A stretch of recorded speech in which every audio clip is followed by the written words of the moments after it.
అమ్మ కార్తీక మాస స్నానం గురించి దాని విశిష్టత గురించి ఒకసారి చెప్పు. కార్తీక మాసం అనగానే మొట్టమొదటి గుర్తొచ్చేది స్నానాలు. కార్తీక స్నానాలు ఏమిటి స్నానాలకు అంత ప్రత్యేకత? ప్రత్యేకంగా ఇదేమో శీతాకాలం, చల్లగా ఉంటుంది. అవును. కార్తీక స్నానాలేమో తెల్లవారుజామున చేయాలంటారు. అది కూడా చన్నీళ్లతో చేయాలంటారు. ఇదేమిటి దీని ప్రత్యేకత అంటే అందులోనే ఆరోగ్య రహస్యం, ప్రకృతికి సంబంధించినటువంటి ప్రత్యేకత కనపడతాయి.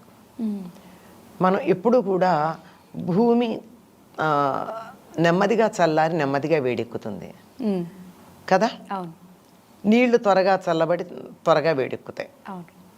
ఇదే మనకి తెలిసిన సిద్ధాంతం. కార్తీక మాసం అనేటప్పటికల్లా పగళ్ళు చాలా తక్కువ ఉంటాయి, రాత్రులు ఎక్కువ ఉంటాయి. వాతావరణంలో చల్లదనం ఎక్కువ ఉంటుంది. ఇటువంటి సమయంలో ఏం జరుగుతుంది అంటే ఒళ్ళు పగులుతుంది, శరీరం చర్మం పగిలిపోతుంది కదా. చర్మం పగిలింది పైకి కనపడుతోంది, కానీ లోపల ఉన్నటువంటి రక్తనాళాలు కూడా అలా బిరుసెక్కుతాయనేది మనకు కనపడదు, కానీ జరిగే వాస్తవం అది. కనుక ఈ చర్మం, ఆ రక్తనాళాలు, శరీరారోగ్యం చక్కగా ఉండాలి అంటే సూర్యోదయానికన్నా ముందు గంటన్నర చన్నీళ్ళ స్నానం చేయమన్నారు. గంటన్నర అంటే 6:15, 6:20 ఆ ప్రాంతాల్లో సూర్యోదయం అవుతుంది శీతాకాలం. 6:40 దాకా, 6:30 దాకా కూడా ఏ సమయం ఉంది. అందుకని దానికల్లా గంటన్నర అంటే 4:30, 5 మధ్యలో అప్పుడు చెయ్యాలి. ఆ స్నానం ఎట్లా చెయ్యాలి అని చెప్పారంటే ప్రవహిస్తున్న నీళ్లల్లో, అంటే నది నీళ్లల్లో. లేదు మా ఊళ్ళో నది లేదండి, చెరువు ఉంది, చెరువు నీళ్లల్లో. చెరువు కూడా లేదండి మాకు, బావి నీళ్లతో స్నానం చేయమన్నారు. ఎందుకు వీటితో స్నానం చేయమన్నారు అంటే నేను ముందర చెప్పాను కదా, భూమి త్వరగా చల్లబడదు అని. అవును. అందుకని భూమిని ఆనుకుని ఉన్నటువంటి నీళ్లు గోరువెచ్చగా ఉంటాయి. ఆ గోరువెచ్చని నీరు మన శరీరానికి తగిలినట్టయితే మనకి ఆరోగ్యంగా ఉంటుంది. శీతాకాలం ఎవరైనా వేడి నీళ్లతో స్నానం చేస్తే చర్మం పగులుతుంది. అవును. అందుకని చలేస్తే ఏం చెప్తారు, ముందర కొంచెం వేడి నీళ్ళు పోసుకో, తర్వాత నెమ్మదిగా చన్నీళ్ళ దాకా వచ్చి నువ్వు ఆఖరి నీళ్లు పోసుకునేటప్పటికీ గోరువెచ్చని నీళ్ళు ఉండేట్టుగా చేసుకుంటే నీ చర్మం పగలకుండా ఉంటుంది అని చెప్తారు. చర్మం పగలకుండా ఉండే ట్రిక్స్లో ఒకటిది. అవును. కనుక అటువంటి గోరువెచ్చని నీళ్లతోనే మీరు స్నానం చేయడం మొదలుపెట్టారనుకోండి, ఏమవుతుంది, ఈ చర్మము బాగుంటుంది. తర్వాత మన శరీరానికి ఎంతటి ఉష్ణోగ్రత కావాలో అంతటి ఉష్ణోగ్రత నీళ్ళు ఇస్తాయి. మీరు ఎప్పుడన్నా గమనించినట్టయితే నదుల్లో కాలు పెట్టి చూడండి, అమ్మ బాబోయ్ చలి అని అనుకుంటాం, కానీ చూసే వరకే. ఒక్కసారి ఇంత చలిలోనూ వెళ్ళి నది నీళ్లలో చేయి పెడితే గోరువెచ్చగా హాయిగా అనిపిస్తాయి. అవును. మన శరీరానికి, మన శరీర ఉష్ణోగ్రత ఎంత ఉంటుందో అంతటి ఉష్ణోగ్రత ఉంటుంది. కనుక ఆ సమయంలో స్నానం చేయమన్నారు. అంతేకాకుండా దీనికి మన వాళ్ళు పెద్దలు ఏం చెప్పారంటే అగ్నిదేవుడు వరుణుడితో కలిసి ఉంటాడు అన్నారు. అంటే మనకు అర్థం కావడం కోసం, అంటే గోరువెచ్చగా నీళ్లు ఉంటాయని చెప్పడం. కనుక అగ్ని స్పర్శ మనకి వేడిని కలిగిస్తుంది నీళ్ల ద్వారా. ఆ మాట అట్లా చెప్తే అర్థం కాదు గనక అగ్నిదేవుడు ఉంటాడండి వరుణుడిలో, అగ్ని నీళ్లలో ఉంటాడా అంటే ఉంటాడనడానికి బోళ్ళు ఉదాహరణలు ఉన్నాయి మనకి. మరి పెద్దగా బడబాగ్ని లాంటివి సముద్రంలో వస్తున్నాయి అంటే నీళ్లల్లోంచి అగ్ని లేదు, ఉంది కదా. ఇది చాలా మంది నమ్మకపోతే 1977 అనుకుంటా పెద్ద దివిసీమ ఉప్పెన అని ఒకటి వచ్చింది. మీరు పుట్టలేదు కనుక మీకు తెలియదు, చరిత్ర చదవండి. అప్పుడు అక్కడ ఉన్నటువంటి వాళ్ళు, ఆ పైన ఇళ్లల్లో ఉన్నటువంటి వాళ్ళు వేట అంటే సముద్రంలో చేపలు పట్టడానికి వెళ్ళడాన్నే వేట అంటారు మన వాళ్ళు. వేటకెళ్ళిన వాళ్ళు చూశారట 2 తాళ్ల ఎత్తు ఉన్నటువంటి మంటలు సముద్రంలోంచి రావడం. తాళ్ళు అంటే తాడి చెట్టు, మన వాళ్ళ లెక్క 2 తాళ్ళు అంటే దరిదాపుల్లో 2 మైలున్నర ఎత్తున్నటువంటి అలలు, ఆ అలల మధ్య అంత ఎత్తుగా ఉన్నట్టు మంటలు చూసామని చెప్పారు. కనుక నీళ్లల్లో అగ్ని ఉంటుందన్న దాంట్లో అనుమానం ఏం లేదు. ఉంది కనుకే మనం ఇవాళ నీళ్లతో దీపాలు వెలిగించుకుంటున్నాం కదా. హీటర్లు కూడా పెట్టుకుంటున్నాను నీళ్ళతో. అంటే విద్యుత్ శక్తి నీళ్ళ నుంచి వచ్చిందే కదా. అవును. కనుక అందులో ఉన్నటువంటి ఆ శక్తి మన శరీరానికి నేరుగా తగిలి మనకి ఎంతటి వేడి కావాలో అంతటి వేడినిచ్చి చలి బాధ నుండి మనని రక్షిస్తుంది తెల్లవారుజామున స్నానం చేస్తే. దీంట్లో ఇంత పెద్ద మీనింగ్ ఉందనేది కూడా అసలు మీరు తెలియదు కదా. తెలియదు ఎవరికి. అసలు ఎలా ఉంటుందంటే ఆ టైంలో లేవాలంటే అస్సలు ఎవరికి ఇంత తెలిసి కూడా మనకి మనస్కరించదు. దుప్పటి ఇంకొక ఇట్లా కప్పుకుని ఇంకో నిమిషం గట్టిగా పడుకుందాం అనిపిస్తుంది తప్ప లేవాలనిపించదు. అటువంటిది ఆ సమయంలో స్నానం చెయ్యాలి అని. ఎందుకంటే అది బ్రహ్మముహూర్తం.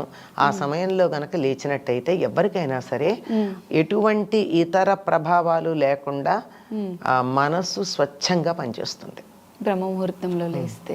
ఎందుకంటే ఇప్పుడు మీరు ప్రపంచంలో అత్యున్నత స్థానంలో ఉన్న వాళ్ళ యొక్క రొటీన్ గురించి అడిగితే వాళ్ళందరూ మేము తెల్లారున 3:30, 4కి లేచి మా పనులు చేసుకుంటామని చెప్తారు. వాళ్ళని అడిగి చూడండి.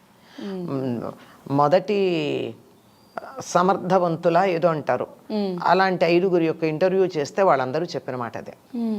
మీ అసలైనటువంటి పాలసీ మేకింగ్ అదంతా ఎప్పుడు చేస్తారంటే తెల్లారుజామునని చెప్పారు. అందుకే మనకు పూర్వంలో కూడా ఏం చెప్పేవారంటే పొద్దున్న లేచి చదువుకోండి, చదువు బాగా వస్తుంది, తెల్లారుజామున లేవండి, చదవండి అని. ఆ సమయంలో ఏం చేసినా బాగుంటుందండి, నిద్రపోయినా కూడా బాగుంటుంది. ఇది మనకి నిద్రపోతేనే బాగుంటుంది, అదొకటే తెలిసింది. అదే తెలుసు కనుక ఆ సమయంలో లేచి ఆ నదీ స్నానం చేసి ఇంటికి వచ్చి అప్పుడు తులసిలో నీళ్లు పోసి కార్తీక దామోదరుడికి నమస్కారం చేసుకుని దీపం పెడతాం. తెల్లారుజామున విష్ణువుకు సంబంధించింది అనుకున్నాం కదా. ఆయన నిద్రించేటటువంటి సమయమే కదా, ఇంకా యోగ నిద్రలో ఉన్నటువంటిది. కనుక కార్తీక స్నానాలకి ఇంత రహస్యం ఇమిడి ఉంది. కార్తీక మాసంలో తెల్లవారుజామున స్నానం చేయడం. ఇప్పుడు వెంటనే ఒక సమస్య వస్తుంది. మాకు నది లేదు, చెరువు లేదు, బావి కూడా లేదు. మరి ఎట్లా చేయాలి మేము కార్తీక స్నానం? కొంచెం కష్టం అయిపోతుంది. కొంచెం అసలు పూర్తి కష్టమే కదా. వాళ్ళు లెక్క ప్రకారం చెయ్యాలి అంటే, అన్ని నియమాల ప్రకారం చేయాలంటే ఏమీ లేవు. అయితే స్నానం మానేస్తామా? కాదు. దానికి ఒక మంచి మార్గం చెప్పారు. ఏమంటే మనం నీళ్లు ఏవైతే స్నానం చేయాలనుకుంటున్నామో అది రాత్రే పట్టి పెట్టుకుంటే ట్యాంక్లో నీళ్లు ఉన్నంత చల్లగా మన బాత్రూంలో పెట్టుకున్న నీళ్ళు అంత చల్లగా ఉండవు కదా. ఆ నీళ్లలో కొద్ది వేడి నీళ్లు కలిపి, ఎక్కువ కాదు, ఎంత గోరువెచ్చ, అంటే మన శరీర టెంపరేచర్, మనం దుప్పటి కప్పుకుని లేస్తే మన ఒళ్ళు ఏమాత్రం వేడిగా ఉంటుందో అంత వేడిగా ఉంటే చాలా, అంతకన్నా ఎక్కువ అక్కర్లా. అలా చేయొచ్చు. ఆ నులివెచ్చగా ఉండి, అంటే కొద్ది వేడిగా ఉండి ఆ నీళ్లలో ఇలా చేత్తో 3 సార్లు ఇలా కదిపితే నీళ్లు కదులుతాయి, అలలు వచ్చినట్టు వస్తాయి, ఒక సుడిగుండంలాగా. అప్పుడు నీళ్లు కదిలి వాటిల్లో యాక్టివిటీ వచ్చి యాక్టివేట్ అయ్యి అక్కడ ఉన్నటువంటి జలకణాలన్నీ చైతన్యవంతమయ్యి మనకి నది నీటిలో స్నానం చేసినటువంటి ఫలితాన్ని ఇస్తాయి. అందుకని ఆ విధంగా చేయొచ్చు. ఓకే. అసలు కార్తీక మాసంలో స్నానాలు అనేది చాలా ప్రత్యేకత ఉంటుంది. సిటీల్లో ఉన్న వాళ్ళకి ప్రాబ్లమ్స్ చాలా ఉంటాయి. ఇప్పుడు మీరు చెప్పినట్టు మనకి చెరువులు లేవు, కాలువలు లేవు అని. బట్ చాలా సింపుల్గా ఒక టెక్నిక్ చెప్పేస్తారు మీరు అందరికీ. అంతే. ఇప్పుడు ఇది మన దగ్గరే కాదమ్మా, దీన్ని అన్ని దేశాల వాళ్ళు ఫాలో అవుతారు.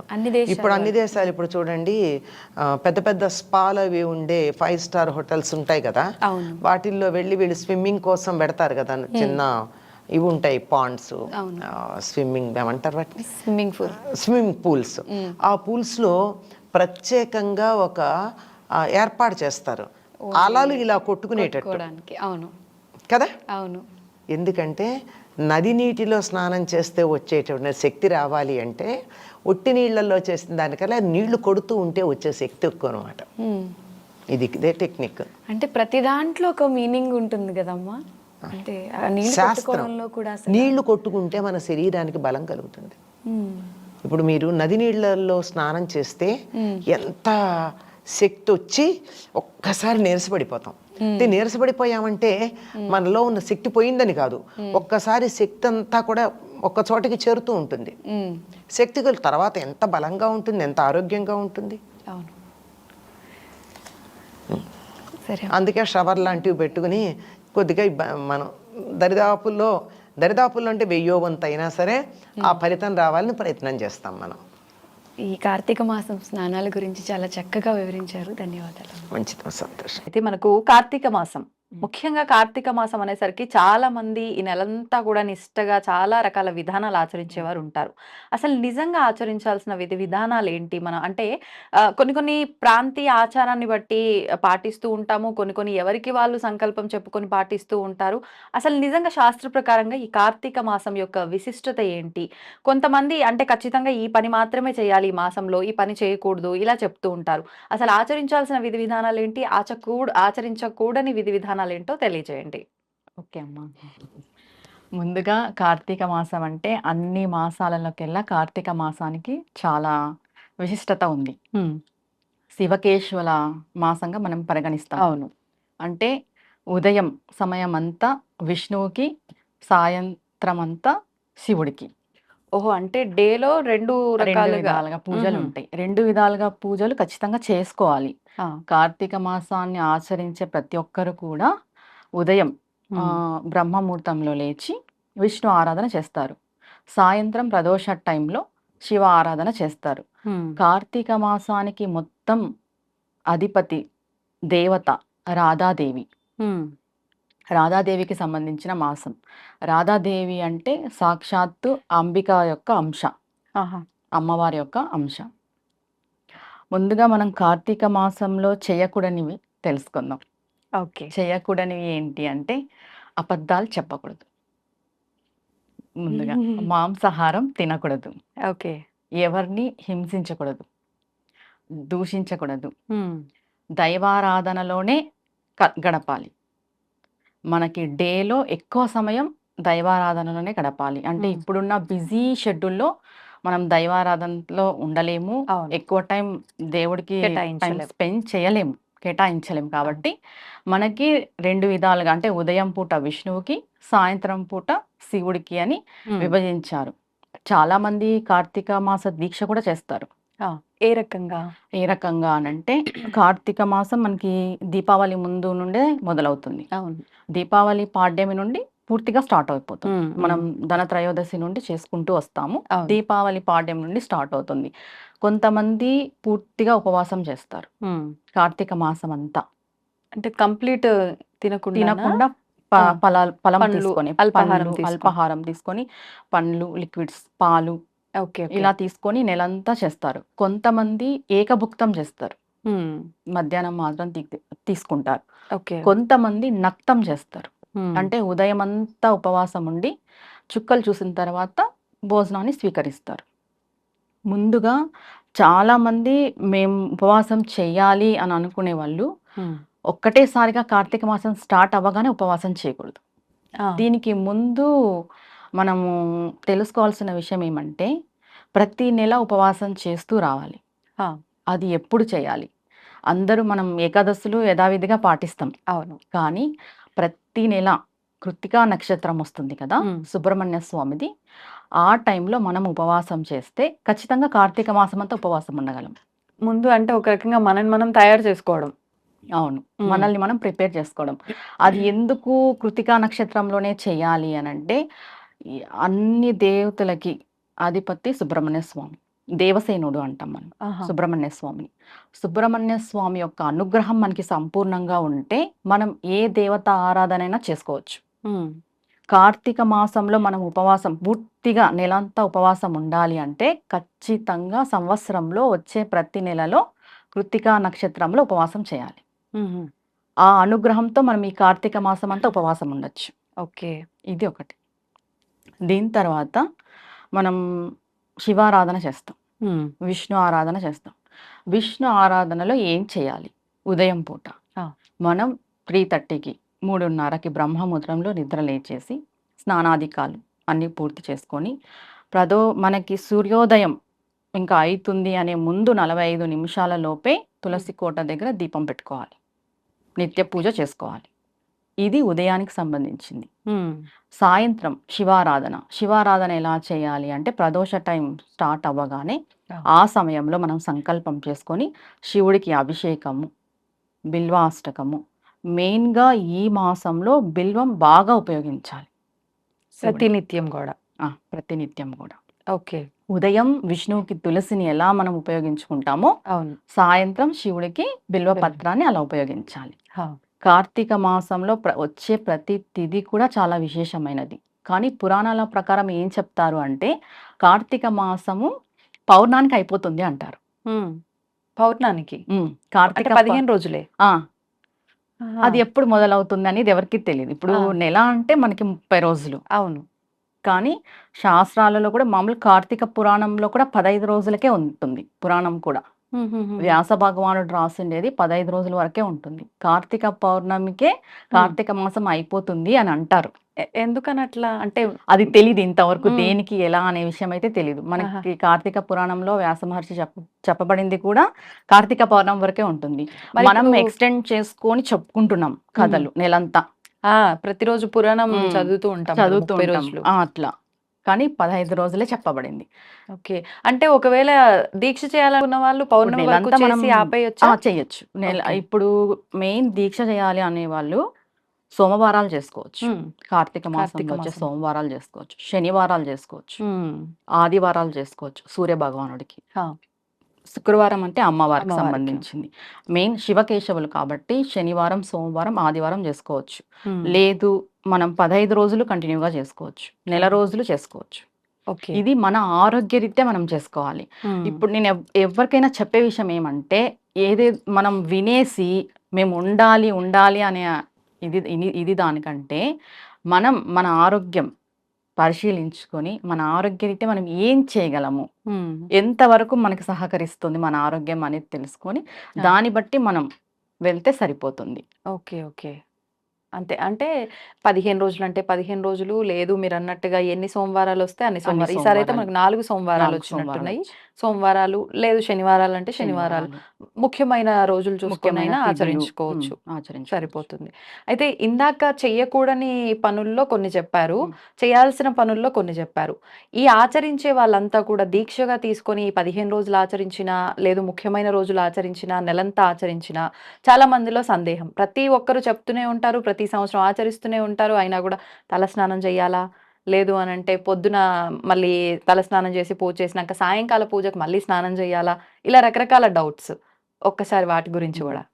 ఇప్పుడు ఉపవాసంకి వచ్చేసి 8 ఏళ్ళ పిల్లవాడి వరకు ఉపవాసం చేయకూడదు. 80 ఏళ్ళు దాటిన వాళ్ళు ఉపవాసం చేయకూడదు. ఓకే. 8 నుంచి 80 మధ్య వయసు వాళ్ళు వాళ్ళే మాత్రమే. చేయాలి. అది కూడా ఆరోగ్యరీత్యా చూసుకొనే చేయాలి ఉపవాసం అనేది. కార్తీక మాసంలో ఉపవాసం ఉంటే 1,00,00,000 రెట్లు ఫలితం అని చెప్పేసి ఆరోగ్యం రిస్క్లో పెట్టుకొని చేసే అవసరం లేదు. భగవంతుడు ఎప్పుడు ఆరోగ్యం రిస్క్ పెట్టుకొని చేయమని చెప్పలేదు. నిజంగా 1,00,00,000 రెట్ల పుణ్యమా ఉంటుంది. ఉపవాసం? మెయిన్‌గా మనకేం చెప్తారు అంటే, ఈ కార్తీక మాసంలో మనం చేసే ఏ పని అయినా కూడా మనకి 1,00,00,000 రెట్లు వస్తుంది. మనం మంచి చేస్తే మంచి 1,00,00,000 రెట్లు వస్తుంది, చెడు చేస్తే చెడు 1,00,00,000 రెట్లు వస్తుంది. ఎక్కువ ఫలితం ఉంటుంది ఈ మాసానికి. ఓకే. అలా హ్మ్. అది. ఇంకా చేయకూడని పనులంటే చెప్పేసాం ఆల్రెడీ. అవును. అంటే ఈ తలస్నానాలు, స్నానాలు ఆచరించే ఖచ్చితంగా ఇలానే చేయాలని లేదండి. లేదు. ఎక్కడ శాస్త్రంలో ఇలానే చేయాలి. ఇప్పుడు నదీ స్నానాలు అది కూడా దీక్షనే. మేము నెలంతా నదీ స్నానాలు చేస్తాము అని దీక్ష తీసుకొని సంకల్పం చేసుకునే వాళ్ళు నెలంతా చేసుకుంటారు. ఓకే. ఓకే. అది కూడా ఆరోగ్యరీత్యానే. మీ ఆరోగ్యం బాగలేకపోతే మెయిన్ ఆడవాళ్ళకి ఎక్కడ కూడా ప్రతిరోజు తలస్నానం చేయాలని చెప్పలేదు. హ్మ్. హ్మ్. మనం పసుపు పట్టించుకొని స్నానం చేస్తే ఓకే. అక్కడికి దోషం పోతుంది. ఆహా! మెయిన్‌గా అది. ఓకే. ఇంకా చేసేవాళ్ళు నదీ స్నానాలు చేస్తారు కాబట్టి చాలా మంచిది. ఈ నెలలో ఒక్కరోజైనా నదీ స్నానం చేయాలి. హుహుహు. ఆడవాళ్ళు కూడా ఒక్కరోజు చేసినా చాలు. ఓకే. డైలీ చేసే అవకాశం ఉంటే చేసుకోవచ్చు. హ్మ్. అది కూడా ఆరోగ్యరీత్యానే తలస్నానం కానీ, ఉపవాసం కానీ, ఏకభుక్తం కానీ, భూశయనం కానీ ఆరోగ్యరీత్యానే చేస్తే చాలా మంచిది. కొంతమంది బ్రహ్మచర్యం కూడా పాటిస్తారు ఈ నెలలో. అది ఇంకా మంచిది. హ్మ్. అలా. ఎక్కువగా ఆధ్యాత్మిక భావనలో ఉంటారు కాబట్టి బెటర్. హ్మ్. ఇప్పుడు ఈ కార్తీక మాస దీక్షలు, ఉపవాసాలు, ఆరాధనలు అన్నీ ఎక్కువగా చూస్తే గనుక ఆడవాళ్ళే ఆచరిస్తారు. హ్మ్. నిజంగా ఇవన్నీ ఆడవాళ్ళే ఆచరించాలని రూల్ ఏమైనా ఉందా? మగవాళ్ళు కూడా ఆచరించొచ్చా? పూర్వం అందరూ మగవాళ్ళే ఆచరించేవాళ్ళు. నదీ స్నానాలు, నదులకెళ్ళి స్నానం చేసేది మగవాళ్ళే. ఇప్పుడు కాలం మారే కొద్దీ ఆడవాళ్ళు కూడా ఆచరిస్తున్నారు. దీపం పెట్టుకోవడం అనే సాంప్రదాయం ఇద్దరికీ వర్తిస్తుంది. హ్మ్. మగవారు పెట్టొచ్చు, ఆడవాళ్ళు పెట్టొచ్చు. మామూలుగా ఇంటి యజమాని దీపం పెట్టాలని కూడా మనం వింటుంటాము. అవును. అవైలబిలిటీ లేనప్పుడు మనకి ఆడవాళ్ళు పెట్టుకుంటుంటాం. ఆ! ఇద్దరు చేసుకుంటే చాలా మంచిది. చాలా మంది భార్యాభర్తలు ఈ కార్తీక మాస దీక్ష ఇద్దరు స్వీకరిస్తారు. హ్మ్. అది ఇంకా మంచి ఫలితాన్ని ఇస్తుంది. ఆహా! ఇద్దరు ఒక్కరు భార్య చేసిన భర్త. దానికన్నా ఆ దంపతులు ఇద్దరు ఇద్దరు చేస్తే. దంపతులు ఇద్దరు ఇంట్లో ఇట్లా ఏకభుక్తం గాని, భూశయనము, బ్రహ్మచర్యం పాటించడము చాలా చాలా ఫలితాన్నిస్తది. హ్మ్. ఇప్పుడు ప్రతిరోజు గూడా కార్తీక పురాణం వింటూ ఉంటాం. వినటం వల్ల వచ్చే ఫలితం ఏంటండి? ఈ కార్తీక మాసంలో మనం మంచి చూసినా మంచి ఫలితం వస్తుంది. మంచి విన్నా మంచి ఫలితం వస్తుంది. మంచి చేసినా మంచి ఫలితమే వస్తుంది. విన్నా, చదివినా, చూసినా ఏదైనా దైవపరంగా మనం చేసింది చాలా రెట్లు ఫలితాన్నిస్తుంది. ఓకే. అది మన ఎలా చెప్తారంటే, మనం 10% చేస్తే 1000% అంటాం గదా! అలా 100% కూడా కాదు. 1000% ఉంటుంది. చాలా మంది ఎన్నెన్నో సమస్యలతో ఇబ్బందులు పడుతూనే ఉంటారు. ఎక్కువగా ఆర్థికపరమైన సమస్యలు, ఈ ఫైనాన్షియల్ మ్యాటర్స్‌లో అంటే సరిపోను సంపాదన ఉన్నప్పటికీ దాన్ని బ్యాలెన్స్ చేయలేక ఇబ్బంది పడేవాళ్ళు ఉంటారు. లేదు అనంటే నిజంగానే వాళ్ళకు సరిపోయేంత ధనం రాక ఇబ్బంది పడేవాళ్ళుంటారు. ఏ రకంగా జూషినా గూడా ప్రతి ఒక్క ఇంట్లో గూడా ఖచ్చితంగా ఆర్థికపరమైన ఇబ్బందులైతే ఉంటూనే ఉంటాయి. మరి వాటి నుంచి ఇంక మేము బయట పడతామా? లేదా? ఇంకింతేనా మా జీవితము అని ఆలోచిస్తూ ఎంతో డీప్‌గా ఎళ్ళిపోతూ ఉంటారు చాలామంది. అటువంటి వారికి ఏదైనా ఉపశమనం కలిగించే విధానం ఉంటే వివరించండి. సరే అమ్మా. ఆర్థిక సంక్షోభం అనేది పెనుభూతం లాంటిది. అవును. ప్రతి ఒక్కరి జీవితంలో మనకి ఏదో ఒక లోటుపాటు అనేది ఖచ్చితంగా ఉంటుంది. హ్మ్. మనం ఎంత సంపాదించినా కూడా దానికి దానికి సరిపోతుంది. హ్మ్. అంటే ఉన్నారు బాగుండేటోళ్ళు. సాదాసీదా ప్రజల కోసం మనం ఇప్పుడొకటి మాట్లాడుకుందాం. హ్మ్. ముందుగా మనం ఆర్థికంగా బయటపడాలి అనంటే మనకి ఒక ప్లానింగ్ అనేది ఉండాలి. హ్మ్. మెయిన్. మనం ఏం చేస్తున్నాం? మనకి రాబడి ఎంత ఉంది? అవును. పోతున్నది ఎంత పోతోంది? ఆ ప్లానింగ్ అనేది ఖచ్చితంగా వేసుకోవాలి ఉండాల్సిందే. ప్రతి ఒక్కరు. చాలా పొదుపులో ఉన్న వాళ్ళు కూడా కొంతమంది సఫర్ అవుతుంటారు. అవును. అన్ని ప్లానింగ్స్ వేసుకొని ముందుకెళ్తున్నా కూడా ఆర్థికంగా చాలా ఇబ్బంది పడుతుంటారు. హ్మ్. అలాంటి వాళ్ళు ఏం ఫీల్ అవుతారంటే, అంటే మేము ఎన్ని పూజలు చేస్తున్నా, మేము ఎంత కష్టపడుతున్నా, హ్మ్. ఎందుకు మాకు ఇలానే ఉంది? ఈ అవును. ఆలోచన వచ్చేస్తుంది ప్రతి ఒక్కరికి. భగవంతుడి మీద ఒక్కొక్కసారి కోపం గూడా వస్తుంది. వస్తుంది. అవును. ఈ ఆర్థికపరమైన సమస్యలనేటివి మనుషుల్ని కుదిపేస్తాయి. మామూలుగా ఉండదు మామూలుగా నిజంగా. ఉండదు అది. అది టార్చర్ అంటాం కదా! అవును. దానికంటే ఎక్కువ ఎక్కువ. ఆర్థిక సమస్య అనేది. ఇప్పుడు మనకి ఆర్థికంగా అంటే చాలా స్తోత్రాలున్నాయి. హ్మ్. కనకదార స్తోత్రం, అమ్మవారి యొక్క అష్టకము, అష్టోత్తరాలు ఇలా చాలా ఉన్నాయి. ఓకే. కానీ నేను ఒక పూజ ప్రాసెస్ చెప్తాను. హ్మ్. ఖచ్చితంగా ఇది అందరూ ఆచరిస్తే వాళ్ళ జీవితాలలో మెరుగైన రిజల్ట్ చూస్తారు. ఖచ్చితంగా. ఏంటంటే అది మెయిన్‌గా మనము ఎంత పూజాపరంగా ఉన్నా, ఎంత సాధన చేసినా కర్మ అనేది ఒకటుంటుంది. ఎప్పుడైతే కర్మ అనేది మనకి ఉంటుందో హ్మ్. మనం ఆర్థికంగా ఎదగలేం. హా! ప్రారబ్ధ కర్మ అనేది అడ్డుపడుతుంది. ఓకే. దీనికి ఎగ్జాంపుల్ తీసుకోవాలంటే విద్యారణ్య స్వామి వారని ఉన్నారు కదా! అమ్మవారి ఉపాసకులు. హ్మ్. ఆయన చెయ్యని పూజ లేదు. ఆయన చెయ్యని తంత్రం లేదు. ఆయన చెయ్యని విధానమే లేదు ఉపాసనా పరంగా. ఆ! అమ్మవారు ప్రత్యక్షమైనప్పుడు ఆయన అడిగాడు. హ్మ్. నాకెందుకు ఇంత ఆర్థిక సంక్షోభంలో నేనున్నాను. నేనేం పొరపాటు చేశాను? నేనేం తప్పు చేశాను సాధనా విధంగా అంటే, హ్మ్. ఆ అమ్మవారు ఆయనకు చెప్తుంది. నీకు ప్రారబ్ధ కర్మ అనేదుంది. హుహుహు. ఆ కర్మ తొలగిపోతేనే ఆ ధనం అనేది, ఐశ్వర్యం అనేది మనకొస్తుంది. అంటే అన్ని సాధనలు అన్ని చేసినా ఆయన కర్మ తొలగిపోలేదు. తొలగిపోలేదు. ఇప్పుడు లక్ష్మీ అమ్మవారు మనకి ధనాన్నియ్యాలి అనంటే పైన అమ్మవారి యొక్క ఆజ్ఞ రావాలి. ఆ! లలితా పరాభట్టారిక యొక్క ఆజ్ఞ అనేది రావాలి. ఆ! ఆజ్ఞ వస్తే అమ్మవారు ఇచ్చేస్తది. ఓకే. ఆ ఆజ్ఞ రావాలి అంటే మన కర్మ తొలగిపోవాలి. హుహుహు. కర్మకారకుడు ఎవరు? శని. శని శనీశ్వర స్వామి. భగవానుడు. ఓకే. శని భగవానుడు. ఎప్పుడైతే మనం కర్మను తొలగించుకుంటామో హ్మ్. ఆటోమేటిక్‌గా మనకి లక్ష్మి, ఐశ్వర్యం, ధనం అనేది వచ్చేస్తుంది. హుహు. కానీ ప్రారబ్ధ కర్మ. ఐశ్వర్య ప్రదాత శివుడు అని అంటూ ఉంటారు గదా! అవును. అంటే కర్మ అడ్డుపడుతుంది కదా! ఓకే. ఐశ్వర్య ప్రదాత శివుడు, అమ్మవారే. హ్మ్. మనకి కర్మ బ్యాడ్ కర్మ ఉండేటప్పుడు ఆ! మనం ఏం పొందలేం. ఓకే. మంచి రిజల్ట్ అనేది అంటే ఉండదు. కొన్నిసార్లు దగ్గర దాకా వచ్చింది, పోయింది ఇట్లాంటివి అంటూ అంటే ఉంటారు. పుట్టుకతో ప్రతి ఒక్కరికి భగవంతుడు ఒక ఖజానా అనేది పెట్టింటాడు. ఆ! మనకి ఇది మన లైఫ్ లాంగ్ ఈ ఖజానా అనేది రాసి పెట్టింటాడు. హ్మ్. ఆ ఖజానాని మనం చేరుకోవడానికి ఈ సాధన అనేది మనకు ఉపయోగపడుతుంది. ఓకే.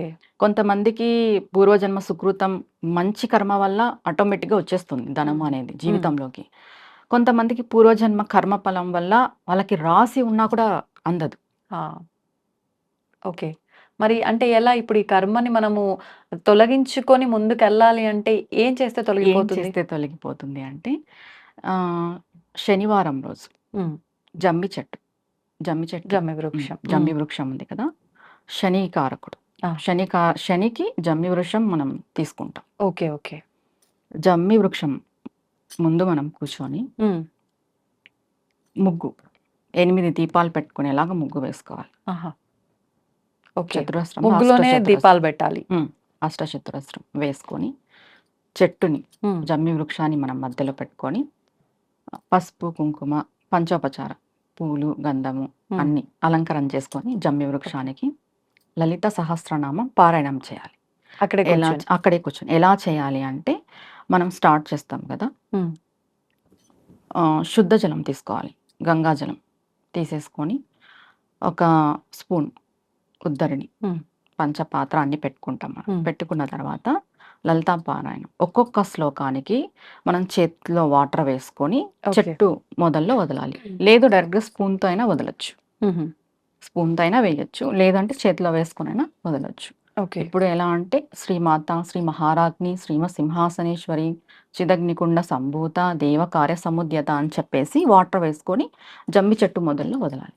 ఇలా అంతా అయిపోయిన తర్వాత టెంకాయ కొట్టేసేసి మహామంగళారతి ఇచ్చేసి, హ్మ్. స్వామి మాకున్న కర్మను తొలగించు. ప్రారబ్ధ కర్మని. శనివారం రోజు జమ్మి చెట్టులో చాలా ప్రత్యేకమైన పవర్ ఉంటుంది. శమీశ్వరుడు అంటారు జమ్మి చెట్టు. జమ్మి చెట్టుని. ఆహా! శనీశ్వరుడు కాదు. శమీశ్వరుడు. శమీశ్వరుడు. ఆహా! శమీశ్వరుడు. అంటే ఈశ్వరుడే. శనీశ్వరుడినే ఇలా పిలుస్తారా? లేదంటే లేదు. ఇక్కడ వేరే ఈశ్వరుడు ఉంటాడు ఆ రోజు. ఆహాహా! శనివారం రోజు హ్మ్. జమ్మి చెట్టులో ఈశ్వరతత్వం ఎక్కువ ఉంటుంది.